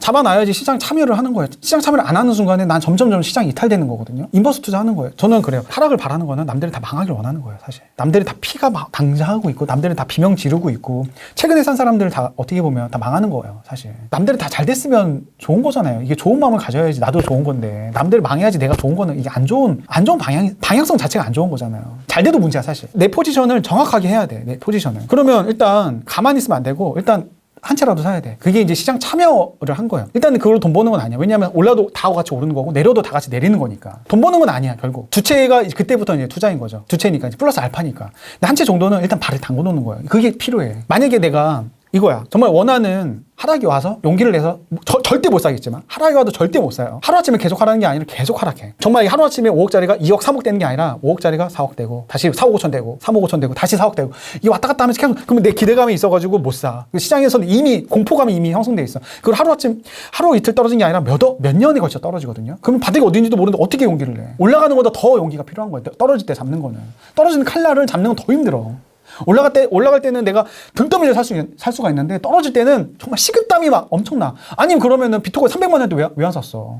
주식이 코스피가 1400일 때 왜 안 샀냐고. 그리고 지방에 지금 울산도 그렇고 부산도 그렇고 대구도 그렇고 청주도 그렇고 정말 수많은 기회가 포항도 그렇고 원주도 그렇고 수많은 기회가 계속 검단도 그렇고 검단도 피 6천 7천이었어. 검단이 지금 피가 3억이야. 얼마든지 기회가 있었어. 얼마든지. 왜 안 샀어 다? 지금도 기회를 봐야 되는데 계속 과거만 보고. 얼마든지 지금 계속 기회가 있다니까? 지금 올해만 지금 나이란 게 몇 번의 기회가 있었어요 지금. 수많은 기회가 있어. 수많은 기회가. 작년도 수많은 기회가 있었고 서울은 7년 동안 올랐어. 2014, 2015, 2016, 2017 끝도 없이 수많은 기회가 있어. 다 놓쳤어. 앞으로도 계속 기회가 있을 거야. 또 계속 놓칠 거야, 그 사람들은. 계속 놓칠 거야. 그래서 지금 기회를 놓치면 안 돼. 지금 내가 어떻게 할 건지 포지션을 명확하게 하고 공부를 해야지. 공부를 하고 지금 투자자들이 괜히 돈 버는 게 아니에요. 지금 주말마다 맨날 공부하고 있고, 임장 다니고 있고, 지금 배입배상 받을까 발 동동거리고 있고. 투자 얼마나 힘든데 스트레스 받고 있고. 그 다음에 그 사람 다 겸업하면서 하는 거예요. 맞습니다. 주말에 그분들 다 포기하고 투자만 하는 거야. 그렇잖아. 여행도 안 가고 있고, 그리고 투자하신 분들은 고생 많이 해요. 임장 다니고 있고. 임장 다니는 거 되게 쉬운 거 같죠? 되게 힘들어요, 사실. 그리고 그렇게 했는데도 하락할 수도 있는 거예요. 그럼에도 불구하고 투자하는 거. 왜냐하면 오늘보다 나은 내일을 꿈꾸기 위해서. 우리 가족을 위해서. 남들 도와주려고. 내가 돈 벌어야지 남들 도와줄 수 있잖아요. 남들이 아플 때 내가 도와줄 수 있잖아요. 내가 돈을 벌어야지. 내가 돈 못 벌면 아무도 도와줄 수 없잖아요. 그렇잖아요. 얼마나 그게 비참합니까? 그래서 떨어질 거란 하락의 리스크 두려움을 안고 투자를 하는 거잖아요. 그걸 인정을 해줘야지. 왜 그걸 인정을 안 해? 왜 당장 돈 번 것만 인정을 해? 얼마나 죽어나간 투자자들이 많은데. 그래서 나는 무조건 무주택자도 일단은 사야 돼. 만에 하나 하락 안 하고 로켓 쏘면 어떡할 거야 또. 그럼 어떡해? 대응 자체가 안 되잖아요. 로켓 쏘면 어떡할 거야, 로켓 쏘면. 그럼 또 왜 할 거예요? 대응 자체가 안 돼요, 대응 자체가. 갖고 있으면 일단 다 하락하니까, 하락장에서는 입지에 갈아타는 게 더 좋아요. 많이 오르는 게 더 많이 떨어지니까. 내가 만약에 시장 참여를 하면 관심 생기면 더 많은 시야가 더 확보가 됩니다. 자산이 더 불려갈 수 있는 환경이 놓이는 거죠. 아무것도 안 하면 그 어떤 것도 시야가 좁아질 수밖에 없어요. 일단 발을 담그고 내가 그 시장 참여를 하면 시야가 내가 서 있는 곳이 달라지면 풍경도 달라진다고. 맞습니다. 일단 들어가야 돼. 들어가야지만 하락을 하면 내가 정말 가고 싶은 게 더 하락을 했구나. 갈아타야지. 이게 돼. 근데 갖고 있지 않으면 그게 안 돼. 아무것도 안 돼. 시장 참여 자체가 안 돼. 그 어떤 것도 대응이 안 되고 가만히 있는 거는 그거는 그냥 감나무 밑에서 그냥 입을 벌리는 거랑 똑같아요. 그냥. 하락을 주장하는 뭐 방송 같은 걸 좀 보고 야 이거 한 2, 3년 또는 3, 4년 있으면 떨어질 것 같다. 나는 그때 사야지 이렇게 생각하시는 분들이 있는 그 사람들 희망을 파는 거죠. 공포를 팔고 있고. 나쁜 사람들이에요, 사실. 내가 지금 현재 포지션에서 어떻게 대응할지 조언을 해주고 충고를 해줘야 되는데 하락한다, 폭락한다, 정말 그 헛된 희망 그거를 맞출 수 있으면 그거 경제를 맞출 수 있고 하락을 맞출 수 있으면 그 사람은 지구를 살 수 있어요, 지구를. 인버스 투자하면 되잖아요. 그렇잖아요. 저점을 잡을 수 있는 건데 그거를 맞출 수 있으면 그 사람 지구를 사고 그 모든 자산을 다 사면서 최고 부자가 될 수 있는 거야. 그 사람 부자인 거 맞습니까? 부자 아니에요. 왜 그 사람 말을 믿어? 그 미래는 그 누구도 알 수가 없는 거예요. 그 미래는. 그 어떤 사람도 알 수가 없어. 그 천체의 움직임은 알 수 있어도 주식의 그 변동성은 알 수 없다고 했잖아요. 네. 네. 시장은 조울증 환자라고 또 얘기를 했잖아요. 또 그 누구도 알 수 없는 거예요. 근데 결국에는 우리가 믿는 거는 우상향한다는 거. 자산 시장에서는 그거 믿고 우리는 기다리는 거죠. 우리 자본주의 시장에서는 그거 믿고 기다리는 거잖아요. 그러면은 언젠가는 내가 가진 게 올라가니까 불안하진 않거든요, 사실. 일단 발을 담가 놓았으면. 근데 없으면 너무 불안하고 무섭고 내 삶이 망가져요. 그래서 일단은 시장에 들어왔으면 좋겠습니다. 한 채 정도는. 한 채는 시작도 아니야. 그냥 노멀이야, 뉴노멀이야. 한 채 정도는. 뉴노멀. 네, 뉴노멀이에요. 아니, 난 지금 한 채가 뭐가 무섭다고 나 지금 수십 채, 수백 채 갖고 있는 사람도 수두룩한데 지금. 지금도 사고 그래요, 지금도. 저 이러다 잡혀가는 거 아닌가 모르겠습니다. 그 전에 저를 먼저 잡아가야 되지. 아, 그래요? 나를 거꾸로 매달고. 같이 가죠, 그럼. 야, 출연한 놈들 연락처 다 갖고 와. 이러면 이제 줄줄이 사탕으로 이제. 저는 불지 마십시오. 이렇게 포승줄에 이제 줄줄이 사탕으로. 저만은 살려주십시오. 저는 이제 처자식이 있습니다. 네, 저는 이제 아이가 또 이제 와이프가 저 임신을 했거든요. 아, 맞아. 네, 임신했습니다. 언제 시작 예정일이? 내년 5월인데. 네. 저 그 얘기 듣고 정말 깜짝 놀랐는데. 새쌍둥이. 어. 네, 저 삼둥이 이제 아빠가 됩니다. 지금도 아직 초기니까 좀 조심스럽긴 한데. 그래서 저는 지금 아무데도 못 나가요. 와이프가 되게 불안해하고 있고 코로나 때문에 아무데도 못 나가는 오늘 용기 내서 목숨 걸고 왔습니다. 목숨 걸고 오셨네요. 네, 목숨 걸고 왔어요. 그래서 지금 아무데도 못 나갔는데 또 누구는 또 전시회 이렇게라도 해야 되지 않나. 속이 아주 뒤집어져요. 아주 나는 강의도 지금 하나도 안 하고 6개월 동안 안 하고 있구나. 진짜 사람 안 만나는 게 무서우니까. 누구는 돈 못 벌어서 못 버나? 그냥 이렇게 착한 일을 하는데요. 네. 애국자 아닙니까? 애국자. 제가 누구보다 생각 많이 냈습니다. 제가. 다둥이 아빠. 네, 다둥이고. 제가 접해가 됐습니다. 진짜. 접해된 이 상황에 배타는 금치 못하겠습니다. 슈퍼맨이 돌아왔다는데 지금 누굴 잡겠다고 지금. 애기 태명 있습니까? 태명? 태명이요. 자본 이렇게 자유 이렇게 지으려고 하다가. 네. 자유 시장 경제. 그렇게 정하려고 하다가 너무 좀 그래가지고 믿음 소망 사랑이라고. 예쁘네요. 좋습니다. 후레이님 잡혀가면 숙주나물님 빼달래. 고맙습니다. 나는 잡혀가도 된다. 네, 이거지. 저는 처자식이 있기 때문에 저는 살아남아야겠습니다. 지금 우리나라도 지금 똑같이 저금리고 재정정책을 통해서 돈들이 막 풀리니까 세금을 막고 있긴 하지만 그 돈들이 갈 곳이 없으니까. 이게 저금리면 사람들이 기대 수익률이 1% 2%만 돼도 그냥 투자 시장으로 바로 가요. 지금 돈을 푸는 이유는 저금리고 돈을 푸는 이유는 인플레이션을 위해서 하는 거거든요. 인플레이션이라는 거는 물가가 올라줘야지만 경제가 사니까.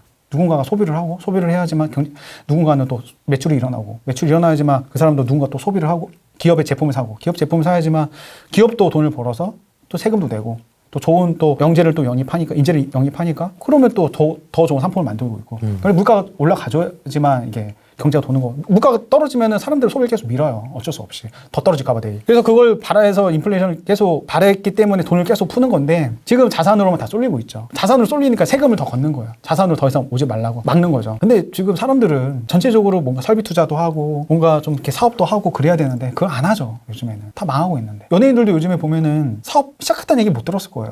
접는 얘기만 있는 거죠. 접고 다 건물주 아니면 아파트 사잖아요. 이게 시대의 흐름인 거죠. 어떻게 보면. 그리고 또 지금은 저성장 시대고 그다음에 다 고령화고 뭔가 도전해서 투자하기보다는 그냥 자산에 그냥 에세파킹 하려고 하잖아요. 그 전체적인 모든 나라들이 다 그래요. 모든 나라들이. 근데 이건 문제긴 해요. 자산시장이 너무 버블이 심해지면 이게 버블은 언젠가는 하락하게 돼 있어요. 언젠가는 하락하면 심각한 또 문제가 또 누군가는 고점 잡은 사람들은 후유증이 좀 있을 수는 있겠죠. 근데 이제는 다들 그것들을 불안해했는데 파월 의장이 최근에 버블 아니다. 지금 저금리에서는 이 정도 가격은 적정한 것 같다라고 해서 일단 공인을 받았죠. 그거를 전적으로 믿으면 안 되겠지만 일단은 인플레이션을 즐겨라 이 얘기로 저는 들었거든요. 네, 맞습니다. 인플레이션 즐겨라. 금리 인상 당분간 없다. 인플레이션 않고 그리고 또 어느 정도 물가가 올라간다고 해도 전체적 평균에 있어서 이게 평균을 넘지 않으면 그냥 금리 안 올리겠다라고 했잖아요. 그러면 저금리는 이어질 수밖에 없어요. 근데 제가 좀 불안한 건 뭐냐면 지금 코로나가 우리나라가 지금 확산세가 이제 팬데믹이 이제 시작된 것 같아요. 우리나라. 지방에서 먼저 시작을 했다가 우리나라가 수도권이 최근에 인구의 반이 몰려있는 곳에 코로나가 확산세가 됐단 말이에요. 못 잡을 것 같아요. 웬만해서는. 다른 나라들은 지금 이미 백신을 다 맞고 있어요. 이미. 시작했죠. 그러면 코로나 회복 레이스에 우리나라만 이탈될까봐 정말 정부가 좀 발빠르게 움직여가지고 했으면 좋겠는데 모더나랑 화이자는 1년 이상 기다려야 된다는 게 전문가의 의견이고 이미 주문 물량 꽉꽉 찼으니까 그런 상황에서 우리나라만 괜히 코로나가 이제 확산이 되고 있는 와중에 백신을 못 맞고 우리나라만 고립이 될까봐 다른 나라들은 이미 마스크 벗고 있고 다른 나라들 경제 활성화가 막 되는데 우리나라만 고립될까봐 지금 중국이랑 지금 대만은 이미 정상화가 됐잖아요. 일본도 적극적으로 이제 백신 맞으려고 하고 있잖아요. 우리나라 못할까 무서워. 그러면 어떻게 되냐면 우리나라는 재정 정책을 더 빡세게 할 수밖에 없어요. 그냥 모르겠다. 그냥 국가 부채 지금 국가 부채가 지금 이제 40% 정도인데 이거 별거 없다. 가계 부채는 많지만 그래서 돈 더 풀어야 된다라는 그런 의견들이 있잖아요. 그럼 국가 부채를 늘릴 수 있는 환경에 놓일 수가 있어요. 그때는 명분이서 왜냐면 다 죽어나가게 생겼으니까 우리나라 딴 나라에 비해서 많이 뒤처졌으니까 우리나라 재정 정책 활성화해가지고 어떻게든 경제 살리자. 이런 공감대 형성되지 않을까요?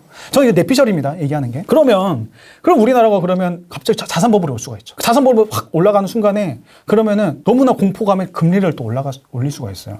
금리를 올릴 수밖에 없어. 금리 올라가는 순간에 자산버블 있고 금리 올라가고 있고 전형적으로 나라들이 망가지는 패턴이거든요. 이게. 모든 나라들이. 베네수엘라가 그랬고 터키가 그랬고 아르헨티나가 그랬고 괜히 그럴까봐 그냥 괜히 무서운 거 있잖아요. 괜히 걱정되고 그러진 않겠지. 우리나라 펀더멘털도 있고 우리나라 충분히 잘해왔고 그러진 않겠지만 근데 이런 와중에 또 기업 3법 하고 하니까 더 무서운 거야 그냥. 우리 기업들 기 좀 살려주고 무관이잖아. 전쟁하는 사람들이잖아요. 근데 문관들이 자꾸 막는 것 같아서 지금 코로나에 열심히 싸워야 됐는데 벼슬아치가 막는 것 같아서 괜히 그냥 이순신 장군 때려 부셔야 되는데 일본 막. 그렇죠.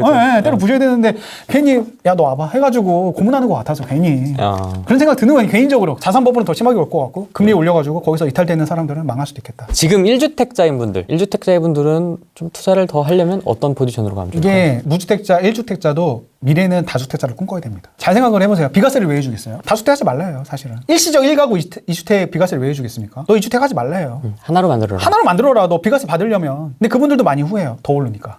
비과세 받지 말고 그냥 가만히 있을 거 더 올랐는데 이 생각해요. 다주택자가 더 유리한 거죠, 어떻게 보면. 상승장 그리고 뭐 하락장 버틸 수만 있으면 결국엔 하락장은 되게 짧거든요. 전체적으로 봤을 때는. 최근에 하락장이 굉장히 길었던 거예요. 최근 5년, 6년이. 뭐 물론 91년부터 뭐 99년까지 8년 정도 하락장이 있었긴 하지만 앞으로는 상기 신도시가 되게 먼 미래고 하락장이 길게 가기는 좀 개인적으로 힘들 것 같아요. 뭐 어떤 변수가 있을지 몰라요. 정말 블랙스완이 올 수도 있고 정말 코로나가 3월에 우리 올 줄 아무도 몰랐어요. 어떤 변수가 있을지 모르겠지만 당장 있는 상수로만 봤을 때는 하락은 정말 어렵지 않을까. 근데 이게 확신이 들어서 무리하면 또 안 되겠죠. 그러면 우리는 일단 다주택자가 돈을 벌기는 더 좋아요. 확실히 다주택자가. 이거는 이견이 없을 거예요. 그래서 1주택자 포지션, 무주택자 포지션 이거는 의미가 없고 다주택자가 되어야 된다. 그래서 치열하게 공부를 해야 되고 다주택자가 되려면은 정부에서 봐주지 않습니다. 다주택자는 너는 알아서 하니까 세금도 마음대로 때려버려요. 한순간에 망할 수도 있어요. 여기 들어오려고 하는 순간 여기 이 세계에 오려고 하는 순간 마음 단단히 먹고 들어와야 돼요. 여기는 전쟁터예요. 전쟁터.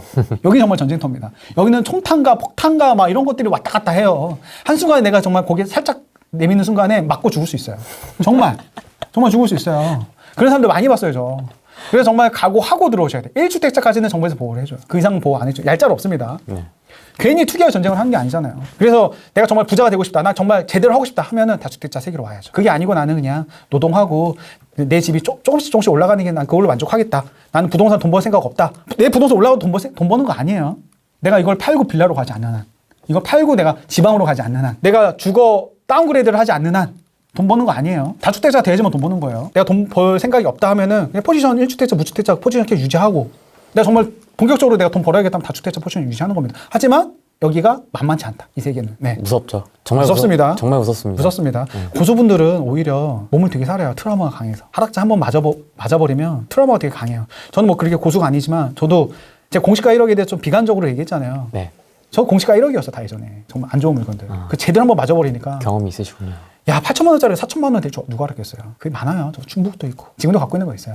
지금도 갖고 있는 거 있고, 제가 월세 받고 있습니다. 저는 이제 월세를 받고 있는데, 대출이 이제, 최단 기간 다 30년으로 늘렸어요. 30년 늘렸으니까 이제 원리금으로 갖고 있거든요. 근데 월세 받고, 대출 원리금 내니까 돈이 한 5만 원, 10만 원 정도 남아요. 한 채당. 그러면 결국에는 세입자가 이걸 갚아주는 거야. 그렇잖아요. 결과적으로는. 세입자가 이 집에 있는 대출을 갚아주는 거야. 그러면 이게 빵원이 돼도, 뭐 보증금 이하까지만 안 떨어지면, 보증금 1,000에서 2천만 원이니까.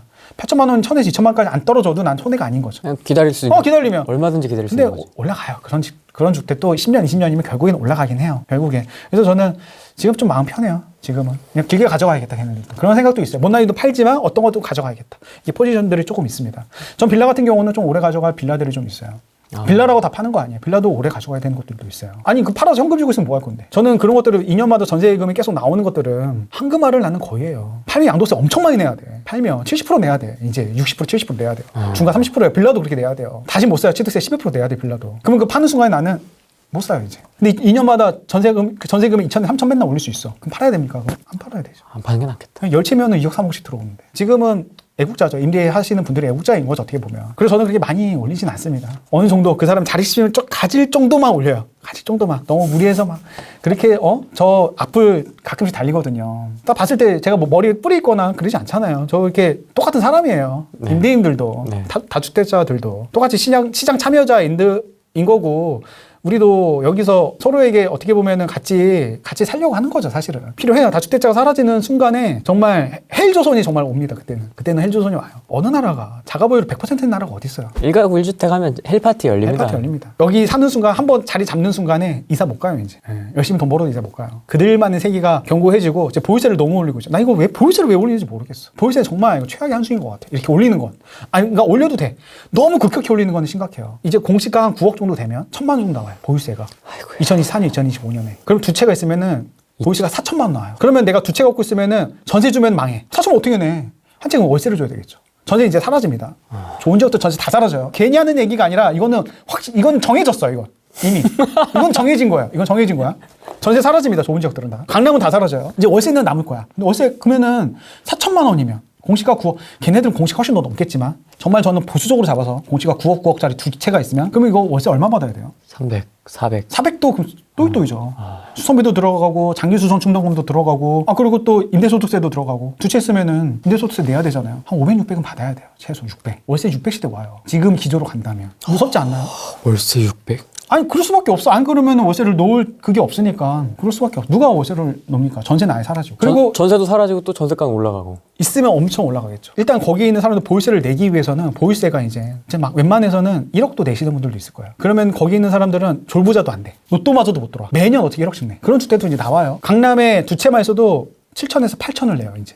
보유세만. 그러면 이제 거기는 완벽한 이제 성이 생기는 거죠. 이제는 월 현금 흐름도 있어야 되고 그리고 거기 들어갈 수 있는 자금력도 있어야 돼. 두 가지를 갖춘 찐부자들만 들어갈 수가 있는 거예요. 찐부자들만. 자산, 현금, 그쵸. 다. 그러면은 그 사람들은 왕국이 생기는 거, 왕국이. 그 사람들만 해. 성문 닫힌다고 표현을 하죠. 닫히는 거예요, 그럼. 난 되게 무서워. 나는 돈 모아서는 강남 가야지 생각을 했거든요. 못 들어갈 것 같아요. 월 현금으로 그렇게 만들어낼 자신이 없어요. 거기에 들어갈 수 있는 사람들은 이제 정말 엄청난 사람들만 들어가는 겁니다. 이제. 무섭지 않나요? 이런 세상이 오고 있어요, 지금. 현재 진행이 오고 있는 거예요. 이제 정해진 미래입니다. 저 소설 쓰는 거 아니에요, 이거는. 무섭죠? 너무 무섭습니다. 그래서 제가 비판하는 거고 이러면 안 된다라고 하는 거고 아포연님이 왜 맨날 비판하겠습니까? 이러면 안 된다. 이러면 다 망한다. 우리나라도 정말 뭄바이처럼 되고 멕시코처럼 되고 다른 나라처럼 초양극화 사회로 접어들 수 있다. 우리나라 여태까지 잘 살았잖아. 정말 우리나라 잘 살았는데 지금까지 우리나라가 믿기지 않겠지만 우리나라가 주거 임대료 수준이 가장 낮았어요. 가장 낮은 나라였어요. 전세제도 때문에.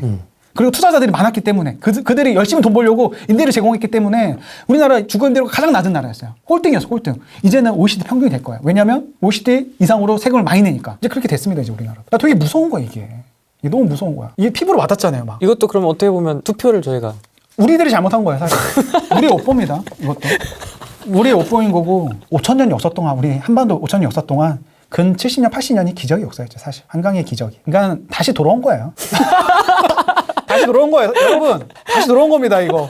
다시 한 번 더 돌아온 거야. 우리나라가 다시 돌아온 거니까 뭐 새로운 것도 없어요. 70년, 80년이 기적의 역사였던 거예요. 우리가 분에 넘치는 나라에 살았던 거지. 이제 돌아온 거, 이제 돌아온 거. 다시 평균에 회귀한 거예요.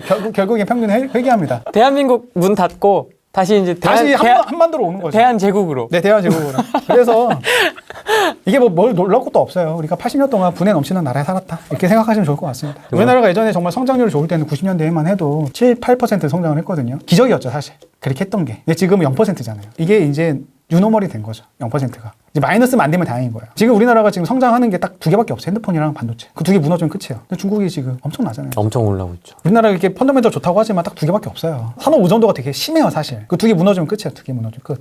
그리고 지금 우리나라가 이제 탄소 중립 한다고 하잖아요. 준비 안 됐어, 우리나라는. 나 무서워. 탄소 중립을 갑자기 한다라는 게. 우리나라가 중공업이 나름 발달한 나라예요, 우리나라가. 근데 갑자기 탄소 중립을 해서 우리나라가 시멘트 산업도 있고 우리나라가 원유로 가져와가지고 다 경유로 만들고 그런 산업도 했잖아요. 근데 그것들이 다 사라질 수가 있는 거죠, 사실은. 그러니까 진짜 베타 테스트가 딱 맞아요, 진짜. 베타 테스트죠. 그래서 우리나라 산업 자체가 좀 많이 좀 붕괴가 되지 않을까. 이번 탄소 중립으로 인해서. 물론 잘 하실 거예요. 그분들은 생각이 있고 큰 비전을 갖고 계신 분들이니까 뭐 제가 얼마나 알겠습니까? 어떤 뭐 비전이 있고 잘 하실 거라고 저는 그냥 믿어야죠. 뭐. 호랭이 TV는 다주택자가 많지 않을까요? 네, 아무래도 그런데 좀 성향에 따라 좀 다르더라고요. 이게 나오시는 분의 성향에 따라 좀 무주택자가 많을 때도 있고요. 다주택자가 좀 많을 때도 있고요. 좀 다르더라고요. 역시 적패들, 적패들! 적패들 많네요. 이가 오늘은 정말 압도적이네요, 이가. 역시. 이가 다주택자죠? 네, 다주택자분들. 이게 정해진 것 같아요. 이게 저성장일 때는 사람들이 돈을 못 버니까 불만들이 쌓이고, 불만들이 쌓이면 누군가 탓하게 되고, 그 탓할 대상이 돈 버는 사람들이고, 돈 버는 사람들이 뭔가 부동산을 돈 벌고 있으면 괜히 저거 다 잘못된 것 같고, 그래서 세금 걷고 더 악순환이고, 그래서 이 상황에 빠진 것 같아요. 네. 제가 이 주택수를 여쭤보는 거는 우리도 이렇게 보고 있다, 공부를 하고 있고 다주택자들이 이런 생각을 갖고 있다는 걸 좀 알리고 싶어서이기도 하거든요. 저희가 시청자분들이 누구인 건지 궁금하긴 한데 그래서 이제 저희 다주택자분들 많으니까 다주택자분들의 포지션 뭐 2개 있는 분도 있고 3개 있는 분도 있고 똘똘한 거 갖고 계신 분도 있고 그쵸? 복잡하거든요. 복잡하죠. 지금 뭐 다주택자분들은 일단 종부세부터 계산을 하셔야죠. 일단 종부세 첫 번째 이제 디폴트로 이제 3%를 이제는 내 공시가의 3%를 일단 곱해보고 얼마 정도 나오는지 그거부터 한번 체크를 한번 해보셔야 돼요. 생각보다 많이 나올 거예요. 최대한 공시가 6억으로 최대한 근접하게 맞춰놔야겠죠. 6억까지는. 그리고 공동명의 좀 많이 하셔야겠고 거기까지는 맞춰놓고 만약에 이제 너무 분양권이라 아무래도 재개발적으로 많이 갈 수밖에 없어요. 아무래도 종부세 합산이 안 되니까 다주택자는 아무래도 종부세 첫 번째 그 다음에 똘똘한 채로 이제 계속 모일 수밖에 없습니다. 이제 다른 것들로 내 공시가를 채워볼 수가 없으니까 좋은 거 위주로만 계속 포트폴리오 압축을 하고 그래서 좋은 거 위주로 한 3채에서 한 5채 정도 좋은 거 한 2-3채 정도는 계속 갖고 있대 나머지들은 계속 사팔사팔하고 그런 식으로 계속 수익을 내고 그러면 제일 좋은 포지션이지 않을까라는 생각을 하고 있습니다. 2021년도에 숙주나물님은 투자 계획이 어떻게 되세요? 내년에도 많이 팔 생각이고요. 많이 있어가지고 많이 팔 생각이고 내년에 일단 빌라 그 전세가 많이 다가오거든요. 만기가. 한번 계산해보니까 1억 정도 올리더라고요. 와. 전세만. 그래서 그걸 일단 올리면 또 숨통이 트이고 일단 돈이 생기면 내년에 제가 또 광명에 입주권이 있는데 거기에 돈이 좀 많이 들어가요. 다주택자라서 그 중도금 대출이 안 나와서. 거기에 계속 생으로 박아놓는 생으로 박아놔야 돼요. 생으로. 그래서 일단 거기에 생으로 박아놓는데 중점적으로 조금 집중을 좀 해야 될 것 같아요. 10억짜리 집이 대출 없이 있는 거죠. 거의 이제 들어갈 것 같습니다. 좀 바보 같죠. 레버리지 하나도 없이. 아니 뭐 괜찮은 것 레버리지 하나도 없이. 같아요. 그냥 저는 이제 대출을 거의 없어요. 저는 대출을 계속 저는 없애버리고 있고 그리고 최대한 대출 없는 식으로 레버리지 최대한 안 하려고. 어쩌면 갭 투자가 레버리지니까 그거 위주로 하고 있고 뭐 이자 내는 레버리지는 거의 안 하려고 하고 있습니다. 언제든지 금리는 많이 올라가지는 않겠지만 올라가는 순간에 대응 자체가 안 돼버리니까 저는 이렇게 통장되는 리스크가 너무 싫어요. 그래서 그건 최대한 좀 배제하고 있습니다. 방송 나갈 때는 아마 이제 돼 있을 것 같긴 한데 그렇죠. 그분께 좀 조언을 해주신다면 무슨 조언을 해요 제가? 투기 환수를 하지 않고 이게 민간이 어느 정도 수익을 내는 거에 좀 용인을 해줬으면 좋겠어요. 그래야지 공급이 되거든요 사실. 민간이 수익을 내야지 양질의 주택이 또 나와요. 더 좋은 주택 서로 간에 경쟁이 되면서 당장은 돈을 벌 수 있겠지만 근데 그것들을 너무 못마땅히 하면 아무것도 될 수가 없거든요. 그리고 지금 정책에 있는 모든 공급들은 인간의 욕구와 다 반대되는 공급이에요. 예를 들면 뭐 정비창이라든지 아니면 뭐 저기 뭐 노원에 있는 공원이라든지 거기 골프장 있잖아요. 골프장 부지라든지 아니면 과천의 공원이라든지 그런 것들이 그 사람들이 임대주택 들어오는 것도 싫어해요. 사실은. 정말 좋은 땅인데 어떻게 보면 인간의 욕구랑 좀 이배되는 거거든요. 상계 신도시도 마찬가지고 상계 신도시 사람들 돈 벌고 싶어 하지 거기 다 토지 다 임대부로 하고 환수하면 거기 누가 들어가겠어요. 거기 흥행 안 될 거예요 사실. 그럼 공급이 또 차질이 생길 수밖에 없어요. 그러지 말고 사람들의 욕구를 좀 인정해줬으면 좋겠고 인정을 해주면 일단 당장은 올라갈 수밖에 없습니다. 왜냐하면 신축 아파트가 들어올 거란 기대감 그 다음에 멸실로 인한 전세가 상승 올라갈 수는 있어요. 하지만 나중에 입주했을 때는 그래도 가격은 안정이 되잖아요. 근데 이렇게 말을 해도 안 할 거예요. 당장 가격이 올라가니까. 계속 악순환입니다, 그러면. 계속 악순환이에요. 하지만 결단은 내려야 될 것 같아요. 지금 당장은 올라가지만 미래 세대를 위해서라면은 내가 욕먹을 각오를 하고 내 무덤에 침을 뱉어라라는 말을 하고 그런 결단이 필요하지 않을까라는 생각을 좀 해보고 이 문제를 저는 좀 잘 좀 해결했으면 좋겠습니다. 그리고 예전이랑 너무 똑같잖아요, 사실. 투기 환수하고 달라진 게 없잖아요. 우리 여태까지 봐왔잖아. 안 된 거, 다 실패한 거 봐왔잖아요. 네. 그럼 어느 정도는 좀 변할 필요도 있는데 이 안 변한다라는 게 조금 안타깝고 다주택자 입장에서는 사실 이 변화 기조가 그대로 유지되는 게 좋아요. 괜히 바꿨다가 가격이 하락할 수도 있으니까. 양도세 갑자기 0% 해버리면 어떡할 거야. 그렇죠. 그때 구만수 박사님도 네. 양도세 0% 해버리면 너도 나도 팔고 싶어 하니까 가격은 하락할 거예요. 취득세 갑자기 1% 해버리고 취득세가 이게 올라와 버리면 내가 팔 때 다시는 못 산다라는 공포 때문에 또 못 팔아. 나한테 다 물어봐. 이거 팔면 못 사는데 어떻게 해야 돼요? 팔면 못 사는데. 거래 비용이 너무 올라가잖아요. 네. 다 악순환이잖아요. 물건이 다 잠겨버리잖아. 이게 언제든지 살 수 있고 흔해져야지만 사람들이 팔고 안 사고 하거든요. 언제든지 내가 살 수 있어야 돼. 언제든지 내가 팔 수 있어야 돼. 그래야지만 시장은 정상적으로 작동이 되고 가격은 공포가 없어요. 그래야지. 공포가 없어야 가격은 안 올라가. 지금 다 공포잖아요. 내가 팔면 못 살까 봐. 또 팔면은 내가 양도세가 너무 무서우니까 못 팔고. 시장이 정상적으로 작동이 안 되잖아요. 그래서 오히려 더 매물이 기해지고 가격은 더 올라가는 정말 부작용이 생긴 거잖아요. 안타깝죠, 이게. 그래서 이 공포감에 더 올라가는데 알면서 이러는 것 같다라는 생각도 들고 이제는 양도세 0% 하면 당연히 내려가겠죠. 알면서 이제는 아무래도 세금이 좀 많이 필요하신 것 같아요. 550조인가 그렇더라고요. 이번 예산이 550조. 네. 50조 정도 늘었더라고요. 확인을 좀 해봐야겠지만. 그러면 돈이 좀 많이 필요할 텐데 그것들도 네. 세금도 많이 필요하실 것 같아요. 우리들이 좀 현금 주머니가 돼야 되지 않을까. 다주택자들이. ATM이 돼야 되죠. 그래서 우리들은 강자 애국자가 돼야 될 것 같고 그것들을 우리가 서로가 알면서도 시시하는 분위기. 알면서도 시시하는 분위기이지 않을까라는 생각을 해봅니다. 신념과 공부를 좀 오랫동안 하신 분이에요. 그래서 무서워. 신념 가지신 분이 밀어붙일 때가 무섭거든요. 그게 진짜 무서운 거죠. 네, 무서워서 쉽게 변할 것 같지 않아요. 오히려 이 기조가 왜냐하면 자기만의 그런 확고한 믿음이 있는데 이게 쉽게 변할 것 같지는 않고 한 번에 변할 것 같지 않습니다. 이 기조는 쭉 유지될 것 같습니다. 그래서 부동산도 꾸준히 오를 것 같고 세금은 그대로고 올라가지만 수익은 없는 사이버머니 그런 현상인 것 같습니다. 저희 나오셨던 분들이 살아서 만납시다 이렇게 얘기하신 분도 계시고요. 존버하자. 그렇죠. 이런 분들도 계셨고요. 저희 끝으로 저희 시청자분들과 구독자분들께 한마디 해주시죠. 할 말 많은데 네. 투자한 얘기도 해야 되는데 이런 얘기들은 뭐 네. 나중에 또 기회 되면 하면 좋을 것 같고 네. 많은 분들이 1000명이나 이렇게 와주신 후랭이 TV의 오늘 파괴력을 본 것 같습니다.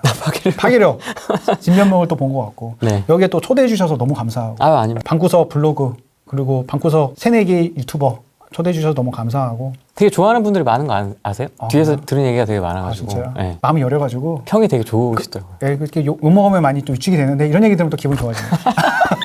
그리고 지금 다주택자도 그렇고 무주택자, 1주택자 모두 다 행복하지 않아요. 현재로서는. 다주택자도 지금 집 많아봤자 뭐 몰라봤자 이거 팔지도 못하고 손에 솔직히 지는 거 얼마 안 돼요. 팔면. 그래서 지금 솔직히 세금은 많이 내고 보이세 많이 내고 이거 어떻게 되나 맨날 고민일 겁니다. 뭐 1주택자도 더 늘려야 되나 뭔가 뒤처진 것 같고 1주택자는.